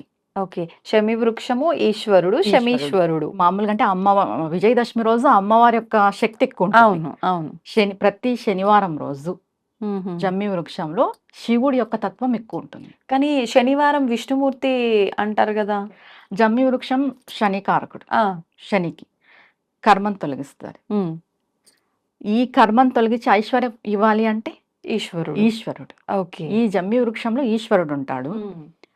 జమ్మి వృక్షం వచ్చేసి సంకేతం శనీశ్వరుడికి. శనీశ్వరుడు. మనం లలితా పారాయణం చేసి ఆ ఈశ్వరుడు యొక్క తత్వంలోకి అమ్మవారి యొక్క శక్తిని వదులుతున్నాం హుహుహుహు. ఓకే. గంగతో, జలంతో. ఓకే. ఇక్కడ ఏమైపోతుంది లలితా సహస్రనామక పారాయణం శక్తి హ్మ్. ఆ చెట్టులో ఉన్న ఈశ్వరుని యొక్క తత్వము మనకు శని నుండి వచ్చే కర్మను తొలగిస్తుంది. ఓకే. ఇది ప్రతి శనివారం ఆచరించుకోవాలి. ఒకవేళ అంటే జమ్మిది చిన్న కొమ్మేమైనా తెచ్చుకొని మనం తెచ్చుకొని ఇంట్లో పెట్టి అట్లా చేసుకోవచ్చా? పెట్టుకోవచ్చు. ఇంట్లో పెట్టుకోవచ్చు. ఇంట్లో హ్మ్. పెట్టుకోకూడదు అదంతా ఏం లేదు. దేవతా ఓకే. వృక్షాలు ఏవైనా సరే ఇంట్లో పెట్టుకోవచ్చు. హుహు. ఎందుకంటే ప్రతి ఒక్కరికి ఇంట్లో ఏలినాటి శని అని, అవును. అర్ధాష్టమ శని అని ఇలా నడుస్తూనే ఉంటుంది. హ్మ్. ఏదో ఒక శని అవును. శని నడుస్తుంటుంది. పీరియడ్ శని నడుస్తుంటుంది. వక్రంగా ఉన్నాడు, ఉచ్చ స్థితిలో ఉన్నాడు, నీచ స్థితిలో ఉన్నాడు ఇలా చెప్తూనే ఉంటారు. అవును. ప్రతి ఒక్కరు చేసుకోవచ్చు ఇది. హ్మ్. మనం ఏం చేస్తున్నాము అంటే శనివారం రోజు జమ్మి చెట్టులో ఉన్న శివుడి యొక్క శక్తికి అమ్మవారి యొక్క శక్తిని కలుపుతున్నాం. హుహుహు. అక్కడ శివశక్తి ఐక్యమైపోతుంది. హ్మ్. ఆ శక్తి వల్ల మనకి కర్మ తొలుగుతుంది. ఏ సమయంలో చేయాలన్నారు ఇదంతా కూడా ఆ ఇది రోజున? ప్రదోష టైంలో చేసుకోవచ్చు. సాయంకాల సమయంలో. ఓకే. ప్రదోష టైంలో. హ్మ్. ఇప్పుడు ఆ ప్రమిదలు 8 దీపాలన్నారు. నెయ్యి అంటే శని అంటే నువ్వుల నూనె గదా! నువ్వుల నూనెనా? లేదు, నెయ్యి? నెయ్యి వేసి పెట్టాలి. నెయ్యి మనం వేసి. లలితా పారాయణం చేస్తున్నాం కాబట్టి హుహుహు. నెయ్యి వేసి పెట్టాలి. ఓకే. నెయ్యి దీపాలు. ప్రమిదలా? మనం లేదంటే పిండితో చేసిన లేదు ప్రమిదలే. ప్రమిదలే. ప్రమిదలే. పిండి దీపాలేం కాదు. ప్రమిదలే. నైవేద్యంగా పండు, ఫలం ఏదైనా పెట్టుకోవచ్చు. మన ఇష్టం. మన ఇష్టం అది. ఓకే. మన శక్తి కొలది. ఒకవేళ మాకు చదవడం రాదు, చదివినా మేము తప్పులుగా చదువుతామేమో అనుకున్న వాళ్ళు అక్కడే కూర్చొని విన్నా సరిపోతుందంటారా? లేదు ఖచ్చితంగా చదవాల్సిందేనా? శ్రీమాత్రే నమః అని 1008 టైమ్స్ 1008 సార్లు ఓకే. లలిత సహస్రనామం ప్లే చేసుకుంటూ హ్మ్. శ్రీమాత్రే నమః అనే మంత్రాన్ని 1008 సార్లు చేస్తూ వాటర్ వదులుకోవాలి. ఓకే. అంతే ఇప్పుడు ఫలితం మామూలుగా ఉంటుందంటారా? అంటే హ్మ్. లలిత సహస్రనామం చేస్తూనే చెయ్యాలి. హ్మ్. ఇంకా మనకి చదివేకి రాని వాళ్ళు కూడా ఉంటారు కదా! అవును. వాళ్ళ అవును. గురించి కూడా మనం ఆలోచన చేసి హ్మ్. ఇది దానికి రీప్లేస్. ఓకే. ఇంకా అమ్మవారి నామమే కాబట్టి అమ్మవారి చేసిన నామమే అంతటి కాబట్టి అంటే ఫలితం 1008 సార్లు శ్రీమాత్రే నమః అనుకుంటే ఒక్కసారి పారాయణం చేసిన ఫలితం వస్తుంది కాబట్టి అలా. ఓకే. ఓకే. ఇంకా అంటే ఇంకా ఏదైనా ఆచరించాల్సిన విధానం ఉందా? ఇంతవరకే సరిపోతుందా? ఇంతవరకే సరిపోతుంది. ప్రదోష కాలంలో 8 ప్రదోషకాలం దీపాలు వెలిగించి వెలిగించి లలితా జమ్మి సహస్రనామ చెట్టుకి పారాయణం. పారాయణం చేసుకోవాలి. ఓకే. పుష్పము, గంధము, పంచోపచార జమ్మి పంచోపచార చెట్టుకి పూజ. చేసుకొని శక్తి కొలది నైవేద్యం పెట్టుకొని హ్మ్. హారతి తీసుకోవడమే. ఆ రోజు అంటే పొద్దున్న నుంచి కూడా మళ్ళీ ఏమన్నా నియమాలు పాటించడం, ఉపవాసంలో ఉండటం అలాంటివి చేయాలంటే? ఉపవాసం అనేది ఆరోగ్యరీత్యా చెప్తా నేను. ఓకే. ఉండదలుచుకుంటే ఉండొచ్చు, హ్మ్. లేదా లేదు. హ్మ్. బ్రహ్మచర్యం అయితే పాటించాలి. ఆ రోజు పూజ చేసుకున్న రోజు కూడా బ్రహ్మచర్యం పాటిస్తే చాలా మంచిది. ముందు రోజు, ఆ రోజు. హ్మ్. ఓకే. ఈ నియమాలు ఈ సరిపోతాయి. నియమాలు సరిపోతాయి. ఖచ్చితంగా ఆర్థికంగా మనం మెరుగుపడతాం. ఇలా ఎన్ని శనివారాలు చేయాల్సి ఉంటుంది? ఎన్ని శనివారాలని కాదు. మన కర్మ ఎప్పుడు తొలుగుతుందో మనకు తెలీదు. హ్మ్. హ్మ్. ఎన్ని శనివారాలైనా చేసుకోవచ్చు. ఇన్ని ఓకే. అనేది లిమిట్ లేదు. ఓకే. ఇప్పుడు మనకి చాలా ప్రారబ్ధ కర్మ హింసిస్తుంటుంది. హ్మ్. హ్మ్. ఇన్ని చేస్తేనే తొలుగుతుందని మనకి ఎలా తెలుస్తుంది? తెలీదు. ఒక్కొక్క టైంలో ఒక్క వారం చేసిన తర్వాత కూడా మనం ఆర్థికంగా మార్పు బయటపడొచ్చు. తెలుస్తుంది. ఆ! మార్పు చూస్తాం. అవును. ఒక్కొక్కసారి 7, 8 వారాలైనా కూడా తెలియకపోవచ్చు. అవునండి. అది మన కర్మానుసారం జరుగుతుంది. హ్మ్. పూజ హ్మ్. అనేది ఇంత అని లిమిట్ లేదండి. ఓకే. చేసుకుంటూ పోతే మనం మంచి రిజల్ట్ చూస్తాం. అంటే మనం పెద్దగా నియమాలు పాటించేది కూడా ఏమీ లేదు ఏం లేదు. కాబట్టి పోయిందేముంది ప్రతి శనివారం అట్లా చేసుకుంటూ ప్రదోష పోతే. టైంలో చేసుకుంటే సరిపోతుంది. కార్తీక మాసంలో ముఖ్యమైన రోజుల్లో ఒక విశేషమైన రోజు ఉంది అని అంటే అది కార్తీక పౌర్ణమి. కార్తీక పౌర్ణమి రోజు డే అంతా ఉపవాసం ఉండి సాయంత్రం పూట ఆలయానికి వెళ్ళి అక్కడ వెలిగించే దీపాలు, ఆ 365 ఒత్తులు అని చెప్పి చేసే ఆ దీపారాధన ఇవన్నీ మనం రెగ్యులర్‌గా చూస్తూనే ఉంటాం. అసలు నిజంగా శివుడి అనుగ్రహం పొందాలి అనంటే, మనం చేస్తున్న ఆ పూజ ఫలించాలి అనంటే విశేషమైన ఆరాధన గాని ఏదైనా విధానం ఉంటే తెలియజేయండి? సరే అమ్మా. ముందుగా కార్తీక పౌర్ణమి రోజు తెల్లవారి లేచి హ్మ్. మనం స్నానాధికాలన్నీ పూర్తి చేసుకొని దామోదరుడికి పూజ చేసుకుంటాం. హ్మ్. తులసి కోట దగ్గర పూజ చేసుకుంటాం. దామోదరుని పూజ ఉదయాన్నే కంప్లీట్ అయిపోతుంది. ఆ! ప్రదోష సమయం వస్తుంది. వచ్చిన తర్వాత ముందుగా కార్తీక పౌర్ణమికి ఎందుకు అంత విశిష్టత ఉంది అనే విషయానికొస్తే హ్మ్. అన్ అందరూ ఏం చెప్తారు? ఒక్కొక్క పౌర్ణమికి ఒక్కొక్క విశిష్టత ఉంది మామూలుగా. హ్మ్. దీనికే ఎందుకు అంత విశిష్టత అంటే 16 కళలు నిండుగా ఉంటాయి కార్తీక పౌర్ణమి రోజు. మామూలుగా చంద్రుడు. అంటే 15 రోజులకే మనకి అవును. పౌర్ణమి వస్తుంది. 15 కళలు అంటాం. కానీ కార్తీక పౌర్ణమి రోజు 16 కళలు నిండుగా ఉంటాయి. హ్మ్. ఆ రోజు ప్రతి వ్యక్తిలోనూ ఆ కళలు అనేది మనం చూడగలం. మనకు తెలీదు కానీ హ్మ్. ఆ పౌర్ణమి తిథి రోజు సాయంకాలము 16 కళలు ప్రతి మానవుడిలో కూడా ఉత్పత్తి అవుతాయన్నమాట. అంటే దాని ప్రభావం వల్ల ఏంటి ఫలితం? ఏంటి అంటే చంద్రుడు మనస్కారకుడు. అవును. ఇప్పుడు కొంతమందికి మనసు సరిగ్గా ఉండదు. బుద్ధి. హ్మ్. మనసు బావుంటే బుద్ధి బావుంటది. అవును. అది ఆటోమేటికల్‌గా జరిగేది. ఈ కార్తీక పౌర్ణమి రోజు మనం చేసే పూజ, దానము, ధర్మము ఏం చేస్తుందంటే మన మనస్సుని, మన బుద్ధిని మారుస్తుంది. హ్మ్. ఈ 16 కళలు వచ్చేసి హ్మ్. మనకి ఆరోగ్యాన్ని, ఐశ్వర్యాన్ని, బుద్ధిని హ్మ్. వీటన్నిటిని ఇస్తాయి. ఓకే. ప్రతా ప్రసాదిస్తాయి. హ్మ్. ముందుగా చెప్పాలంటే కార్తీక పౌర్ణమి రోజు ఏం చేయాలి? హ్మ్. శివుడి యొక్క అనుగ్రహం పరిపూర్ణంగా ఉంటుంది ఆ రోజు. ఆ! ప్రతి ఒక్కరూ శివుడికే చేస్తారు. అవును. శక్తి ఏది మరి? హ్మ్. అవును. శివశక్తులు ఉంటేనే కదా పరిపూర్ణ అనుగ్రహం మనం పొందేది. హ్మ్. అవునా అవును. కాదా? అవును. మనం ఇప్పుడు ఏం చేస్తామంటే శక్తిని తీసుకొస్తాం. హ్మ్. ఎలాగో శివానుగ్రహం ఉంటుంది ఆ ఉంటుంది. రోజు. 16 కళలతో కూడిన చంద్రుడిలో ఎవరుంటారు? హ్మ్. లలితా పరాభట్టారిక దేవి ఉంటది. ఓకే.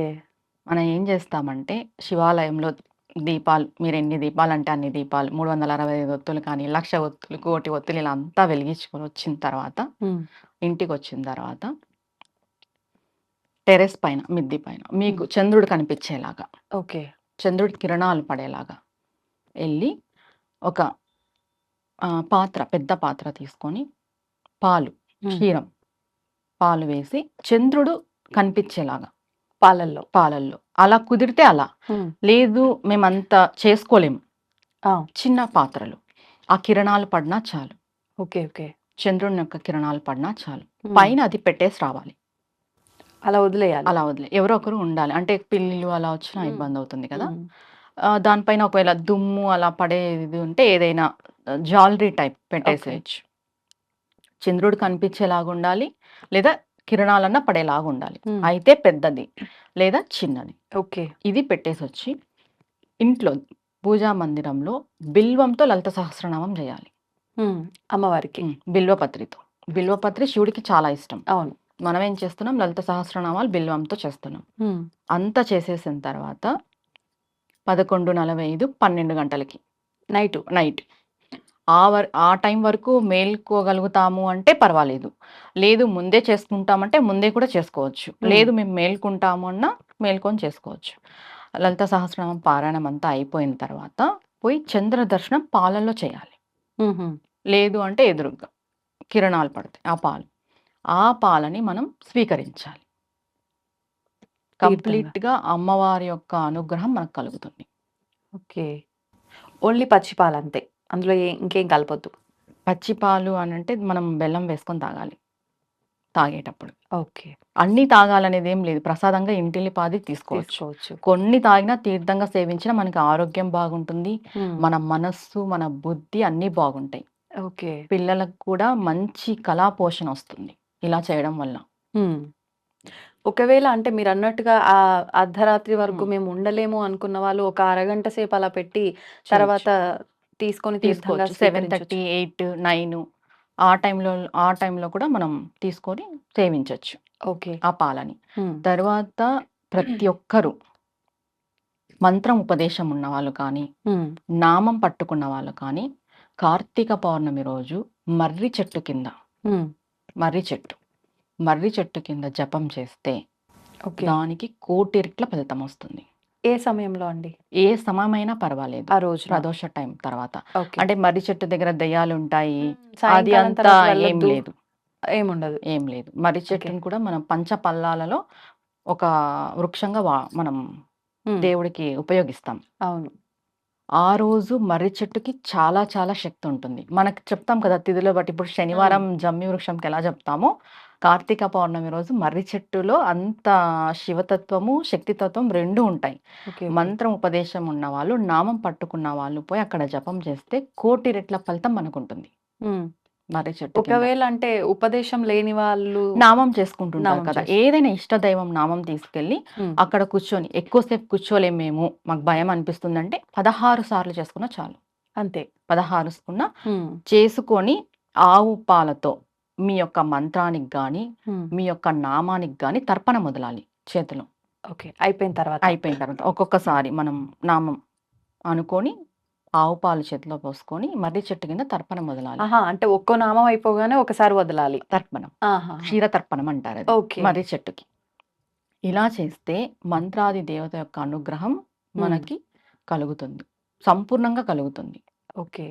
మంత్రం సిద్ధిస్తుంది కూడా. కొంతమందికి చాలా సంవత్సరాలుగా చేస్తుంటారు. మంత్రసిద్ధి యొక్క ప్రత్యేకత తెలుసుకొనిండరు ఇంకా. ఆ. చేస్తుంటారు కానీ ఓకే వాళ్ళకి నడుస్తుంది అనేలాగుంటుంది. ఉమ్, కానీ ఇలా చేసిన తర్వాత మనం చూసుకుంటే దాని యొక్క ఇది అంటాం కదా పవర్ ఉమ్. మనకి బాగా తెలుస్తుంది. ఇప్పుడు మీరన్నట్లుగా ఉపదేశం ఉండి మంత్రం చేసిన వాళ్ళకైతే అది నిజంగా అర్థమైపోతుంది. నామం నామం పట్టుకున్న చేసుకున్న వాళ్ళకి కూడా వాళ్ళకి అర్థమవుతుంది. ఏంటి ఫలితం ఏంటండి? ఇప్పుడు ఎల్లకాలము కొంతమంది గురువు లేక నామాన్నే పట్టుకొనింటారు. ఉమ్, ఇప్పుడు ఓం దుర్గాయ నమః, నమః శివాయ, ఎవరి ఓం ఇష్ట నమో దైవానికి భగవతే సంబంధించిన నామం వాళ్ళు వాసుదేవాయ ఇలా చేసుకోవచ్చు. చేసుకుంటూ ఉంటారు కొంతమంది. అవును. ఎవరు నామం కూడా లేకున్నట్టయితే ఉండరు ఉండరు. ఈ కాలంలో. అవును. నేను అనుకుంటున్నాను. ఒకవేళ అలా లేకున్నట్టు ఉండే వాళ్ళు కూడా ఆ రోజు ఉమ్, మీరు ఇష్ట దైవాన్ని యొక్క నామంని స్మరించుకోండి. మర్రి ఓకే. చెట్టు మీకు అవైలబిలిటీ ఉంటే ఉమ్, మీ పరిసరాలలో. ఓకే. తర్వాత కార్తీక పౌర్ణమి రోజు పాలతో చేసిన పాయసాన్ని, అన్నం పాయసం భగవంతునికి నివేదన చేయాలి ఇంట్లో. ఇంట్లో. ఓన్లీ పాలతో చేసిండేది. ఓకే. ఇంకా పాలు, బెల్లము, రైస్ వేసి చేస్తాం కదా! అన్నం అవును. పాయసం అంటాం. అది ఉమ్, పరమాన్నం. భగవంతుడికి పరమాన్నం. లలితా ఓకే. పారాయణం చేసుకోవాలి ఉమ్, బిల్వపత్రితో. ఇంట్లో బిల్వపత్రితో లలితా పారాయణము, మర్రి చెట్టు దగ్గర మాత్రం పాలతో. పాలతో తర్పణ మొదలాలి. మంత్రం అనుష్ఠానం చేసుకోవాలి. జపం చేసుకోవాలి. ఓకే. తర్వాత కార్తీక పౌర్ణమి రోజు చంద్రదర్శనం క్షీరంలో చేసుకోవాలి. ఉమ్, క్షీర దర్శనంగా భావించాలి. ఓకే. అలా లేకపోతే చంద్రుని యొక్క కిరణాలు ఉమ్, మన పాలల్లో పడేలాగా పెట్టుకోవాలి. ఓకే. ఓకే. నిజంగా చాలా కొత్త విధానం. వినటానికి కూడా బాగుంది. ఆచరిస్తే ఎలా ఉంటుందో చూడాలి ఆచరిస్తే మరి. ఇంకా బాగుంటుంది. మీరెప్పుడైనా ట్రై చేశారా ఇదంతా? మేము ప్రతి పౌర్ణమికి లలితా పారాయణం ఇలానే చేసుకుంటాము. అవునా? హ్మ్. హ్మ్. పాలల్లో చంద్రుడిని చూడడము పాలల్లో ఇదంతా చంద్రుడిని గూడా. చూడడము. ఇంకా పౌర్ణమి పూజ అని సెపరేట్‌గా కొన్ని పూజా విధానాలున్నాయి. హ్మ్. ఆ! అవేంటండి? అవి మరి చెప్పుకుందాం. ఓకే. అవి సరే. చాలా ప్రాసెస్ ఉంటుంది. హ్మ్. పౌర్ణమి పూజ అనేసి. ఓకే. శ్రీచక్రానికి పౌర్ణమి పూజ అని ఉంటుంది. హుహుహు. శివుడికి సెపరేట్‌గా పౌర్ణమి పూజ అని ఉంటుంది. ఆహా! విష్ణువుకి సెపరేట్‌గా ఉంటుంది. అంబికకి సెపరేట్‌గా ఉంటుంది. దేవికి హుహు. లలితా పరభట్టారిక అంటే దేవి అది కూడా. ఉపదేశం ఉన్నవాళ్ళు అలా ఏం లేదు. చేసుకోవాలా? ఎవ్వరైనా చేసుకోవచ్చు. ఎవరైనా చేసుకోవచ్చు. పౌర్ణమి పూజ, వ్రతము, నోములనేటివి ఎవ్వరైనా చేసుకోవచ్చండి. హ్మ్. ఒక మంత్రం ఉపదేశం ఉన్న వాళ్ళు మాత్రమే వాళ్ళకి అనుష్ఠానం పూజ సెపరేట్‌గా ఉంటుంది. వాళ్ళు ఓకే. అనుష్ఠానం పూజ చేసుకుంటారు. ఓకే. అంతే. అయితే ముఖ్యంగా మనకు సూర్య భగవానుడికి సంబంధించి సూర్య నమస్కారాలు గనుక చేస్తే అంతా బావుంటుంది అని చెప్పి అంటూ ఉంటారు. పొద్దున్న లేవంగానే మనం ఏం చేసినా చేయకపోయినా ఖచ్చితంగా సూర్యుడికి అర్ఘ్యం వదలటము, నమస్కారాలు చేయటము చాలా మంచి అంటే మనం చూస్తే గనుక పెద్దవాళ్ళు గూడా ఇవన్నీ ఏం ఆచరించినా, ఆచరించకపోయినా దీపారాధన చేసినా, చేయకపోయినా ఖచ్చితంగా స్నానం అయిపోగానే పోయి సూర్యుడికి దండం పెట్టడము ఇదంతా ఎక్కువగా చూస్తుండేవాళ్ళం. అంటే ఇక్కడ ఏదో ఒక విశేషం అనేది దాగి ఉంది అని చెప్పి అనిపిస్తూ ఉంటుంది. ఏంటి నిజంగా ఫలితం ఏంటి? ఏం విశేషం దాగి ఉంది వాటిల్లో? మనకి సూర్య భగవానుడు అంటేనే కనిపించే దైవం. హ్మ్. అవును. కనిపించే దైవంగా మనం పరిగణిస్తాం అవునండి. సూర్య భగవానుడిని. సూర్య ఆరాధన ప్రతి ఒక్కరూ చేయాలి. హ్మ్. మనకి పంచాయతన పూజలు అని ఉన్నాయి. ఆహా! ఏంటవి? 5 పంచాయతన పూజలు. ఓకే. 1 శివుడిది, 2 విఘ్నేశ్వరుడు, 3 అంబిక హ్మ్. అమ్మవారు, అమ్మవారు.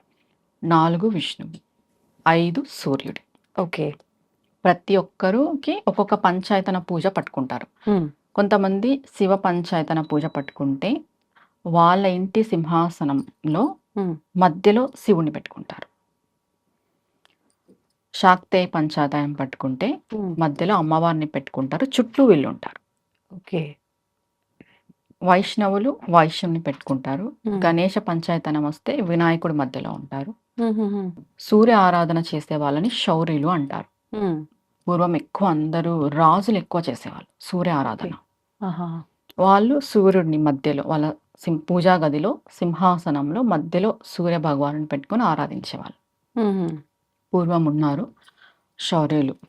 వాళ్ళని శౌర్యులు అంటాం. హ్మ్. సూర్య పంచాయతన పూజ అనేసి. ఓకే. ఓకే. ముందుగా సూర్యుడిని ఆరాధిస్తే కలిగే లాభం ఏమిటి అంటే హ్మ్. ఆరోగ్యం. సూర్య ఆరాధన చేసే ప్రతి ఒక్కరు చాలా సన్నగుంటారు. అవునా? హ్మ్. మీరన్నట్టు సూర్య నమస్కారాలు చేస్తారు కదా! వాళ్ళు. ఆ! వాళ్ళు సన్నగే ఉంటారు. సూర్య ఆరాధన చేసే వాళ్ళు కూడా సన్నగే ఉంటారు. ఓకే. సన్నగా ఉన్నంత మాత్రాన వాళ్ళు వీక్‌గా ఉన్నారని కాదు అర్థం అక్కడ. హ్మ్. వాళ్ళు చాలా ఆరోగ్యంగా ఉంటారు. చాలా బలంగా, బలిష్టంగా ఉంటారు. ఓకే. సూర్య ఓకే. ఆరాధన చేసేవాళ్ళు. అదే విధంగా చాలా తేజోవంతంగా ఉంటారు. హ్మ్. వాళ్ళ మొఖంలో కల తేజస్సు అంటాం కదా! అవును. తేజస్సు, వర్చస్సు, వాళ్ళ మేధస్సు కూడా చాలా బావుంటుంది. సూర్య హుహు. ఆరాధన చేసేవాళ్ళు. ఒక రకంగా అన్ని రకాలుగా బెటర్‌గానే ఉంటారు. చాలా బాగుంటారు అందరికంటే. ఆ! ఎందుకంటే కనిపించే దైవం మనకి అవును. సూర్యుడు. ఇంకొక విషయం ఏమంటే సూర్యుడిని మార్తాండ భైరవుడు అంటారు. హుహు. మార్తాండ భైరవుడు అనంటే మార్తాండ అనంటే హ్మ్. సూర్యుడి వెనక చాలా బ్రహ్మాండాలుంటాయి. ఓహో! బ్రహ్మాండ మండలాలుంటాయన్నమాట. హ్మ్. ఆ బ్రహ్మాండ మండలాలన్నిటికీ అధిపతి అమ్మవారు. ఓకే. మనకి సూర్యుడు ఏం జేస్తారు అంటే, మనం ఇప్పుడు అమ్మవారిని ఆరాధిస్తున్నాము. హ్మ్. ఏ ఆరాధన చేసినా కూడా సూర్య భగవానుని ఆరాధన ప్రథమంగా చేయాలి మనం. హుహుహు. మనం శివుడిని ఆరాధన చేస్తున్నాము. అవును. సూర్యుడు మనకి మధ్యలో ఉంటారనమాట. ఇన్ఫర్మేషన్ ట్రాన్స్‌ఫర్మేషన్‌గా. ఆహా! ఇప్పుడు మనం శివుడికి ఆరాధన చేస్తున్నాం. సూర్యుడు మధ్యలో ఉంటారు. మనం సూర్యునికి ఎప్పుడైతే నమస్కారం జేస్తామో అది శివుడికి చెందుతుంది. ఓకే. మనం అమ్మవారికి ఆరాధన జేస్తున్నాము. సూర్య నమస్కారం జేసినప్పుడు అది అమ్మవారికి చెందుతుంది. హుహు. అలా. మనం నైవేద్యం పెడితే భగవంతుడు తింటాడో తినడో మనకు తెలీదు. హ్మ్. కానీ సూర్యభగవానుడు మాత్రం స్వీకరిస్తాడు. అవునా? హ్మ్. ఉందా? అంటే దానికేమైనా ఆధారం? అవును. హ్మ్. అంటే కిరణాల ద్వారా స్వీకరిస్తాడు. మనం రథసప్తమి చేస్తాం గదా! అవును. అవును. రథసప్తమి రోజు మనం ఆకులో నైవేద్యం పెడతాం. హ్మ్. పరమాన్నం జేసి. సూర్యకిరణాలకి. మీరు గమనించండి ఖచ్చితంగా అది కొంచెం తగ్గింటుంది. ఆయన సూర్యకిరణాల ద్వారా స్వీకరిస్తారు. ఏ ఓకే. దేవుడు స్వీకరిస్తారో స్వీకరించరో గాని కనిపించే దైవం సూర్యభగవానుడు ఖచ్చితంగా స్వీకరిస్తాడు. ఓహ్! ఓకే. సూర్య ఆరాధన అనేది చాలా ముఖ్యమైనది, విశేషమైనది మనకి. హ్మ్. ప్రతి ఒక్కరు కూడా ఉదయాన్నే లేచి 5:45 నుండి 6:45 సమయంలో ఒక రాగి పాత్ర, పసుపు, కుంకుమ, అక్షింతలు, కొంచెం ఎర్రటి పువ్వులు వేసుకొని సూర్య భగవానుడికి అర్ఘ్యం ఇవ్వాలి. హ్మ్. ఆడవాళ్ళు చేయొచ్చు, మగవాళ్ళు చేయొచ్చు. ఓకే. ఎవరైనా చేయొచ్చు. అనుష్ఠాన పరులు వాళ్ళైతే గాయత్రి మంత్రంతో చేసుకుంటారు హుహు. అర్ఘ్యం. లేదు విడిగా? హ్మ్. విడిగా ఉన్న మనకేం అనుష్ఠానం లేదు, ఉపదేశం లేని వాళ్ళైతే సూర్యాయ నమః అనుకోవచ్చు, హ్మ్. ఆదిత్యాయ నమః అనుకోవచ్చు, భాస్కరాయ నమః అనుకోవచ్చు. 11 ఓకే. సార్లు 11 సార్లు. 11 సార్లు అనుకొని సూర్య భగవానుడికి జలము గంగని అర్ఘ్యమిస్తే వచ్చినంత ఫలితము దేనికి రాదు. అంటే ఇంక ప్రత్యేకించి విశేషమైన ఆరాధన ఏమీ లేదు. ఏమీ లేదు. ఓకే. ఉదయం లేచి స్నానాదికాలన్నీ పూర్తి చేసుకొని గంగని అర్ఘ్యం ఇవ్వడమే హ్మ్. సూర్య ఉపాసనలో మొదటిది. కానీ ఇప్పుడు ఇండిపెండెంట్ హౌసెస్ అట్లా ఉంటే మనకు సూర్యుడు కనిపించేవారు. మనం అలా వదిలితే ఆ చెట్టుకో, ఎక్కడికో వదిలేవాళ్ళం. ఇప్పుడు చూసుకుంటే సిటీల్లో ఇదంతా పాసిబులే అవ్వదు. అసలు సూర్యుడు కనిపిస్తాడో లేదో కూడా ఒక క్లారిటీ ఉండదు. పర్వాలేదంటారా? అంటే అలా తలుచుకుంటూ వదలొచ్చంటారా? ముందుగా మనం తెలుసుకోవాల్సిన విషయం ఏమంటే ఇప్పుడు ఇప్పుడు మనకి వర్షాకాలం జరుగుతుంది. హ్మ్. మనం ఏమంటాం, సూర్యుడు రాలేదు అంటాం. రాలేదంటాం. ఉదయం అయ్యింది అంటే ఖచ్చితంగా సూర్యభగవానుడు వచ్చినట్టే. హ్మ్. కానీ మనకి మనకు కనిపించని కనిపించట్లే. కనిపించకపోని. ఓకే. ఆయన ఎక్కడున్నా కూడా మన గృహంలో ఉన్న గోడలలో ఆయన కిరణాలుంటాయి. హ్మ్. ఆయన మనకి కనిపించాల్సిన అవసరమే లేదు. ఓకే. ఆయన కిరణాలు విశ్వమంతా వ్యాపించి ఉంటాయి. హ్మ్. ఒక్కసారి ఆయన ఉదయించిన తర్వాత. ఓకే. ఆయన్ని మనసులో స్మరించుకొని మనం అర్ఘ్యం ఇచ్చినా ఆయనకు చెందుతుంది. ఆయనకు కనిపించాలి అనేదైతే లేదు. హ్మ్. ఓకే. ఇప్పుడు అంటాం మేఘాలున్నాయి, మేఘాలు అవును. కమ్మేసినాయి, సూర్యుడు రాలేదు. సూర్యుడు రాలేదు కాదు, సూర్యుడు వచ్చింటాడు. హ్మ్. మనకి ఉదయం అయింది అంటేనే సూర్యభగవానుడు ఉన్నట్టే. ఓకే. మనకు కనిపించని కనిపించకపోని. ఆ! ఇప్పుడు అంటే మనం ఒక టబ్ లాంటిదేదైనా పెట్టుకొని అలా తూర్పుకి చూస్తూ తులసి ఇంట్లోనే మొక్కలోకి వదలొచ్చా? లేదు తులసి అంటే? మొక్కలోకి తులసి మొక్కలోకి వదలొచ్చు. వదలొచ్చు. ఏ మొక్కలకైనా వదలొచ్చు ఓకే. అర్ఘ్యం. మెయిన్‌గా సూర్యభగవానుడి వల్లే సమస్త జీవరాశి బతుకుతుంది. అవును. పంటలు, పొలాలు, మనకి ధాన్యం, హ్మ్. సూర్యభగవానుడు లేనిదే అసలు ఏ క్రిమి కీటకం కూడా బతకలేదు. ఆ! అవును. అవునా కాదా? అవును. నిజం. ఆయనతోనే మొత్తం సమస్త విశ్వం నడుస్తుంది. హ్మ్. అది ఎలా అంటే ఆయన్ని నడిపిస్తుంది అమ్మవారు. ఓహ్! సూర్యచంద్రులు మనకి కనిపించే దైవాలు అయితే, మనం ఏం చెప్తాము, అమ్మవారి యొక్క తాటంకాలు సూర్యచంద్రులుగానే చెప్తాం. ఆ! అమ్మవారి యొక్క కనులు సూర్యచంద్రులుగానే చెప్తాం. అమ్మవారి యొక్క స్తనాలను కూడా సూర్యచంద్రులుగానే చెప్తాం. హుహుహు. అమ్మవారు సూర్యచంద్రుల్ని స్తనాలుగా పెట్టుకొని మొత్తం విశ్వాన్నంతటిని పోషిస్తుంది అంటారు. ఆహాహా! ఇలా. ఓకే. ఓకే. బట్ ఇదంతా అమ్మవారి వర్ణనలో ఉంటుంది. ఉంటుంది. ఓకే. అంటే లలిత సహస్రనామాల్లోనా? సౌందర్య లహరిలోనా? అసలు లలిత సహస్రనామాల్లో తాటంకాలుగా చెప్తారు. ఓకే. సౌందర్యలహరిలో స్తనాలుగా చెప్తారు. హుహుహుహు. లలిత సహస్రనామంలో కళ్ళు కూడా సూర్యచంద్రుల్లాగా ఉంటాయి అని కూడా చెప్తారు, అమ్మవారి కళ్ళు. ఓకే. ఓకే. హ్మ్. సౌందర్యలహరిలో అయితే స్తనాలుగా చెప్తారు. హ్మ్. ఎలా చెప్తారంటే మనకి ఒక శ్లోకం వస్తుంది. కొనక్వాంచి కరికలభ కుంభస్తననత అనేసి హుహుహు. సౌందర్యలహరిలో. పరీక్షీణ మధ్యే పరిణత చరచంద్రవదన ఆ! ధనుర్బాణాన్ పాశం శృణిమపి దదానా కరతలేహి పురస్తాదస్తాన్నః పురమది తురాహో పురుషిక. అంటే అమ్మవారి యొక్క స్తనాలు ఎలా ఉంటాయి అంటే ఏనుగు యొక్క కుంభస్థలం ఎలా ఉంటుంది అలా ఉంటాయి. హుహుహు. అలా ఉంటాయి అమ్మవారి యొక్క స్తనాలు. ఓకే. ఓకే.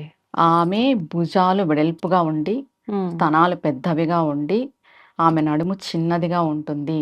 హ్మ్. అమ్మవారి యొక్క ఆరాధన మనం చేస్తే అమ్మవారి మనకి ఈ శ్లోకానికి ప్రతిఫలం ఏమంటే, ఈ శ్లోకం చదివితే అమ్మవారే మనకి ప్రత్యక్షంగా కనిపిస్తుంది అంటారు సౌందర్యలహరిలో.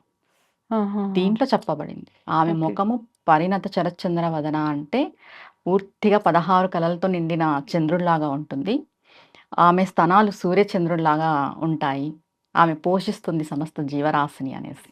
హుహుహు. ఓకే. ప్రతి ఒక్కరు గూడా ప్రతిరోజు సూర్యభగవానుడికి అర్ఘ్యం ఇచ్చుకోండి. రాగి చెంబులో రాగి నీళ్ళు, పాత్రలో, పసుపు, చెంబు అని కుంకుమ. కాదు. చిన్న గ్లాస్ అయినా గ్లాస్ అయినా పర్వాలేదు. పర్లేదు.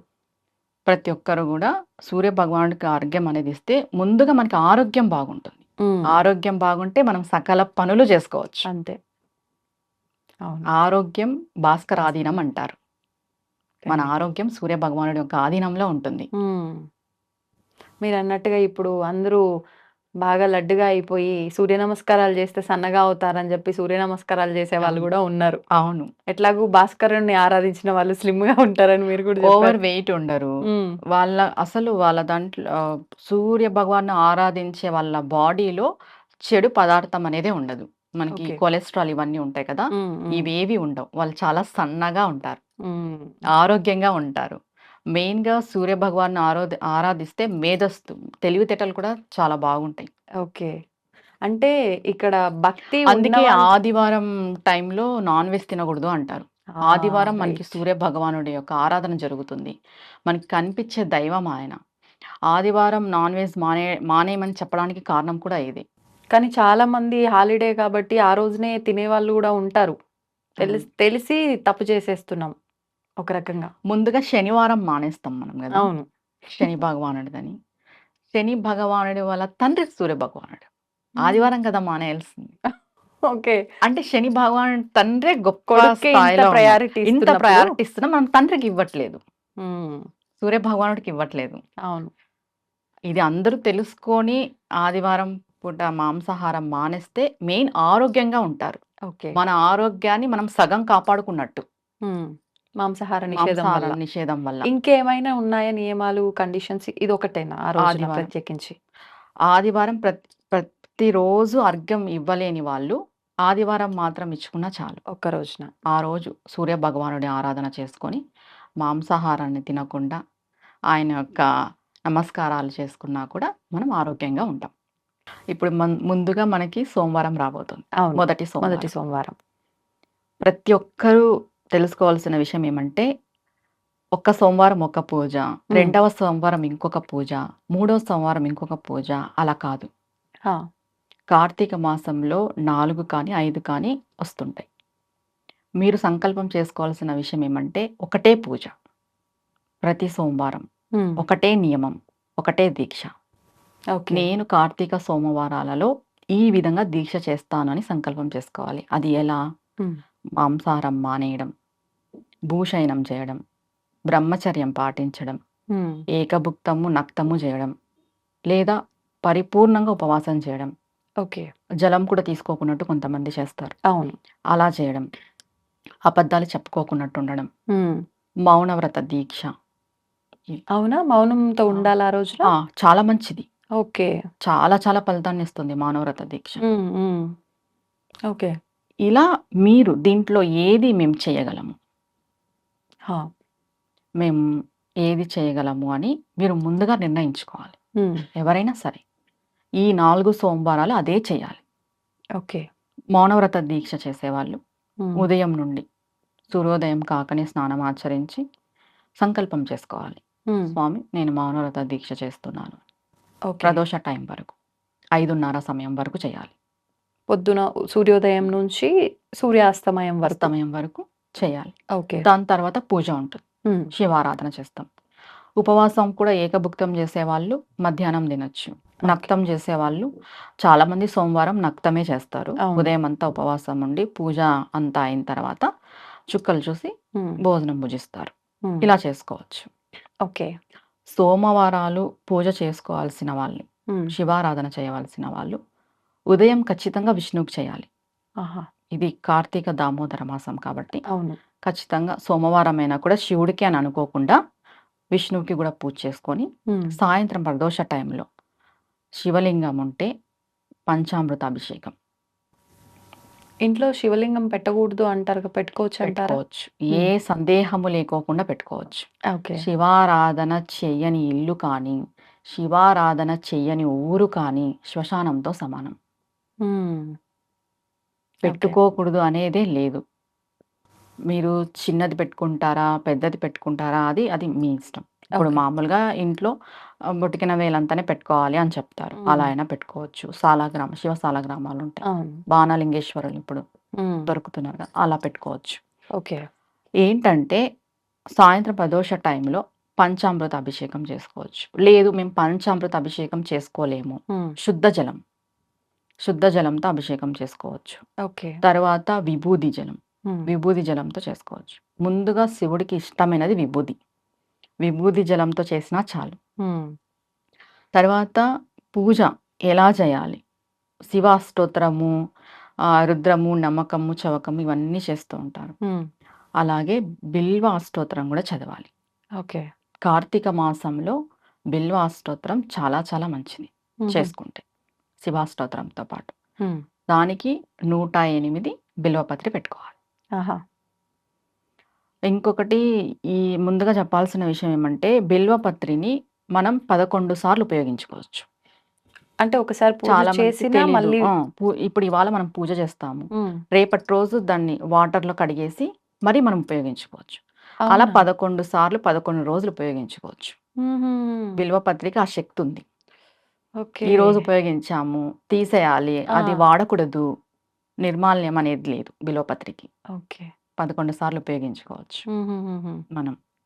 నిజంగా కొత్త విషయం విన్నా. ఉపయోగించుకొని బిల్వ అష్టోత్తరం చదువుకోవాలి. చాలామంది కొంతమంది కోరికల మేరకు చేస్తుంటారు అవును. శివారాధన.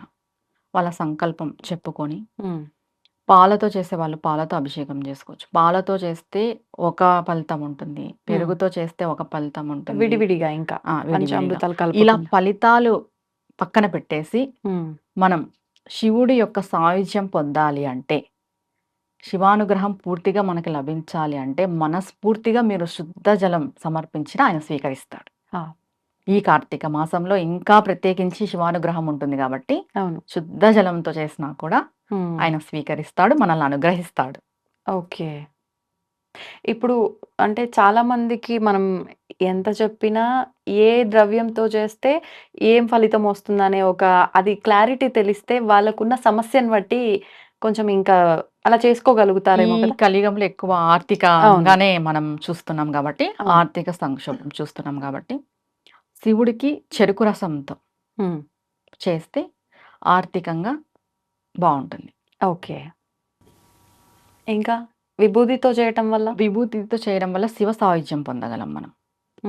ఇప్పుడు విభూది కూడా జలంలో కలిపి చేస్తారు, విడిగా కూడా చేస్తారా? విడిగా కూడా చేస్తారు. 2 రకాలుగా చేసినా అదే 2 ఫలితం రకాలుగా ఉంటుందా? చేయొచ్చు. ముందుగా మనం శివుడికి అభిషేకం స్టార్ట్ చేసే ముందు విభూది శివలింగం పైన ఉంచే స్టార్ట్ చేయాలి. ఇది విభూది అభిషేకం. ఫస్ట్ శుద్ధ జలమే మనం హ్మ్. శివుడి పైన అవును. పోస్తాం.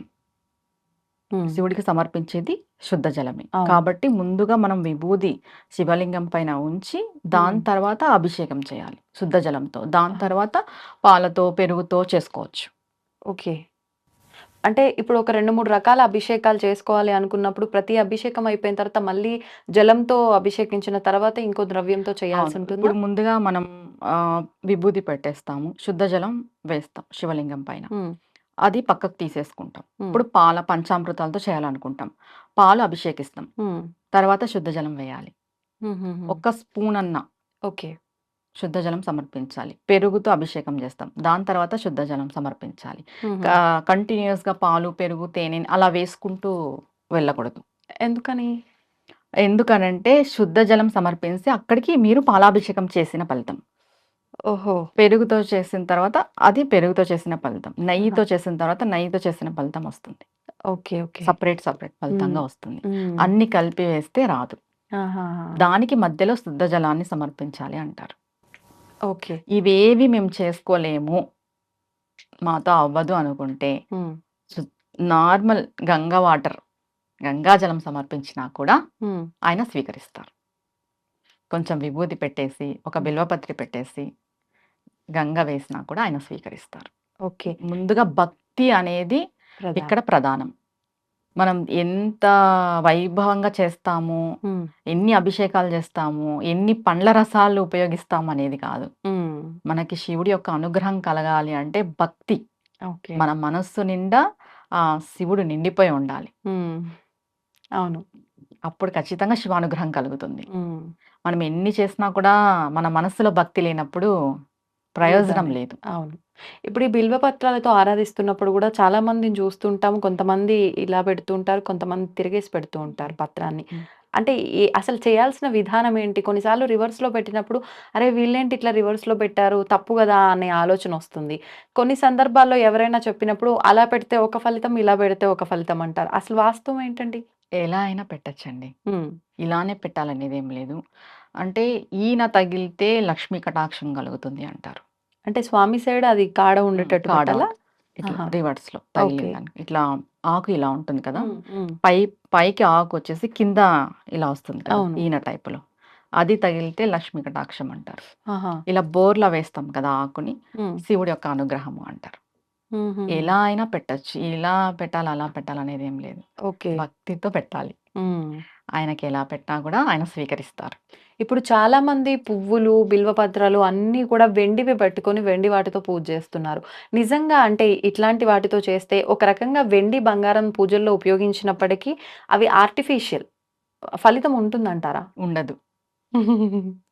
ఉండదు. ఎందుకు? ఖచ్చితంగా ఖచ్చితంగా చెప్పేస్తున్నారు. ఉండదు. అది ఆర్టిఫిషియల్. హ్మ్. లోహంతో చేసుకున్నాం మనం. అవును. మనకి ప్రకృతి ఇచ్చింది ఉంది కదా! అవును. స్వయంగా ప్రకృతే ఇచ్చింది. ఉన్నాయి. తులసి, బిల్వపత్రి, హ్మ్. జమ్మి, ఉసిరి అవును. ఇవి మనకు ఉన్నప్పుడు వాటితో ఏం పని? అంటే చాలామంది ఇప్పుడు మాకు దొరకవు అవి దొరకవు అంటారు. అని. హ్మ్. దొరకనప్పుడు ఇది వెండిది నువ్వు పెట్టినంత మాత్రాన నీకు ఆ ఫలితం వస్తుందనేదైతే లేదు. హ్మ్. ఒరిజినాలిటీనే. ఓకే. ఇప్పుడు ప్రకృతిలో వచ్చే బిల్వపత్రి చెట్టు నుండి మనం తెంపి తీసుకొచ్చి శివుడికి అవును. సమర్పించే దాంట్లో ఒక ఔషధం ఉంటుంది. ఓకే. ఔషధ గుణాలుంటాయి. ఆ! ప్రతి ఒక్క చెట్టుకి మన సాంప్రదాయంలో చెప్పిన ప్రతి ఒక్క వృక్షానికి ఒక్కొక్క ఔషధం ఉంటుంది. హ్మ్. మనకి వెండి, బంగారులో ఔషధం లభించదు కదండీ! అవును. అవును.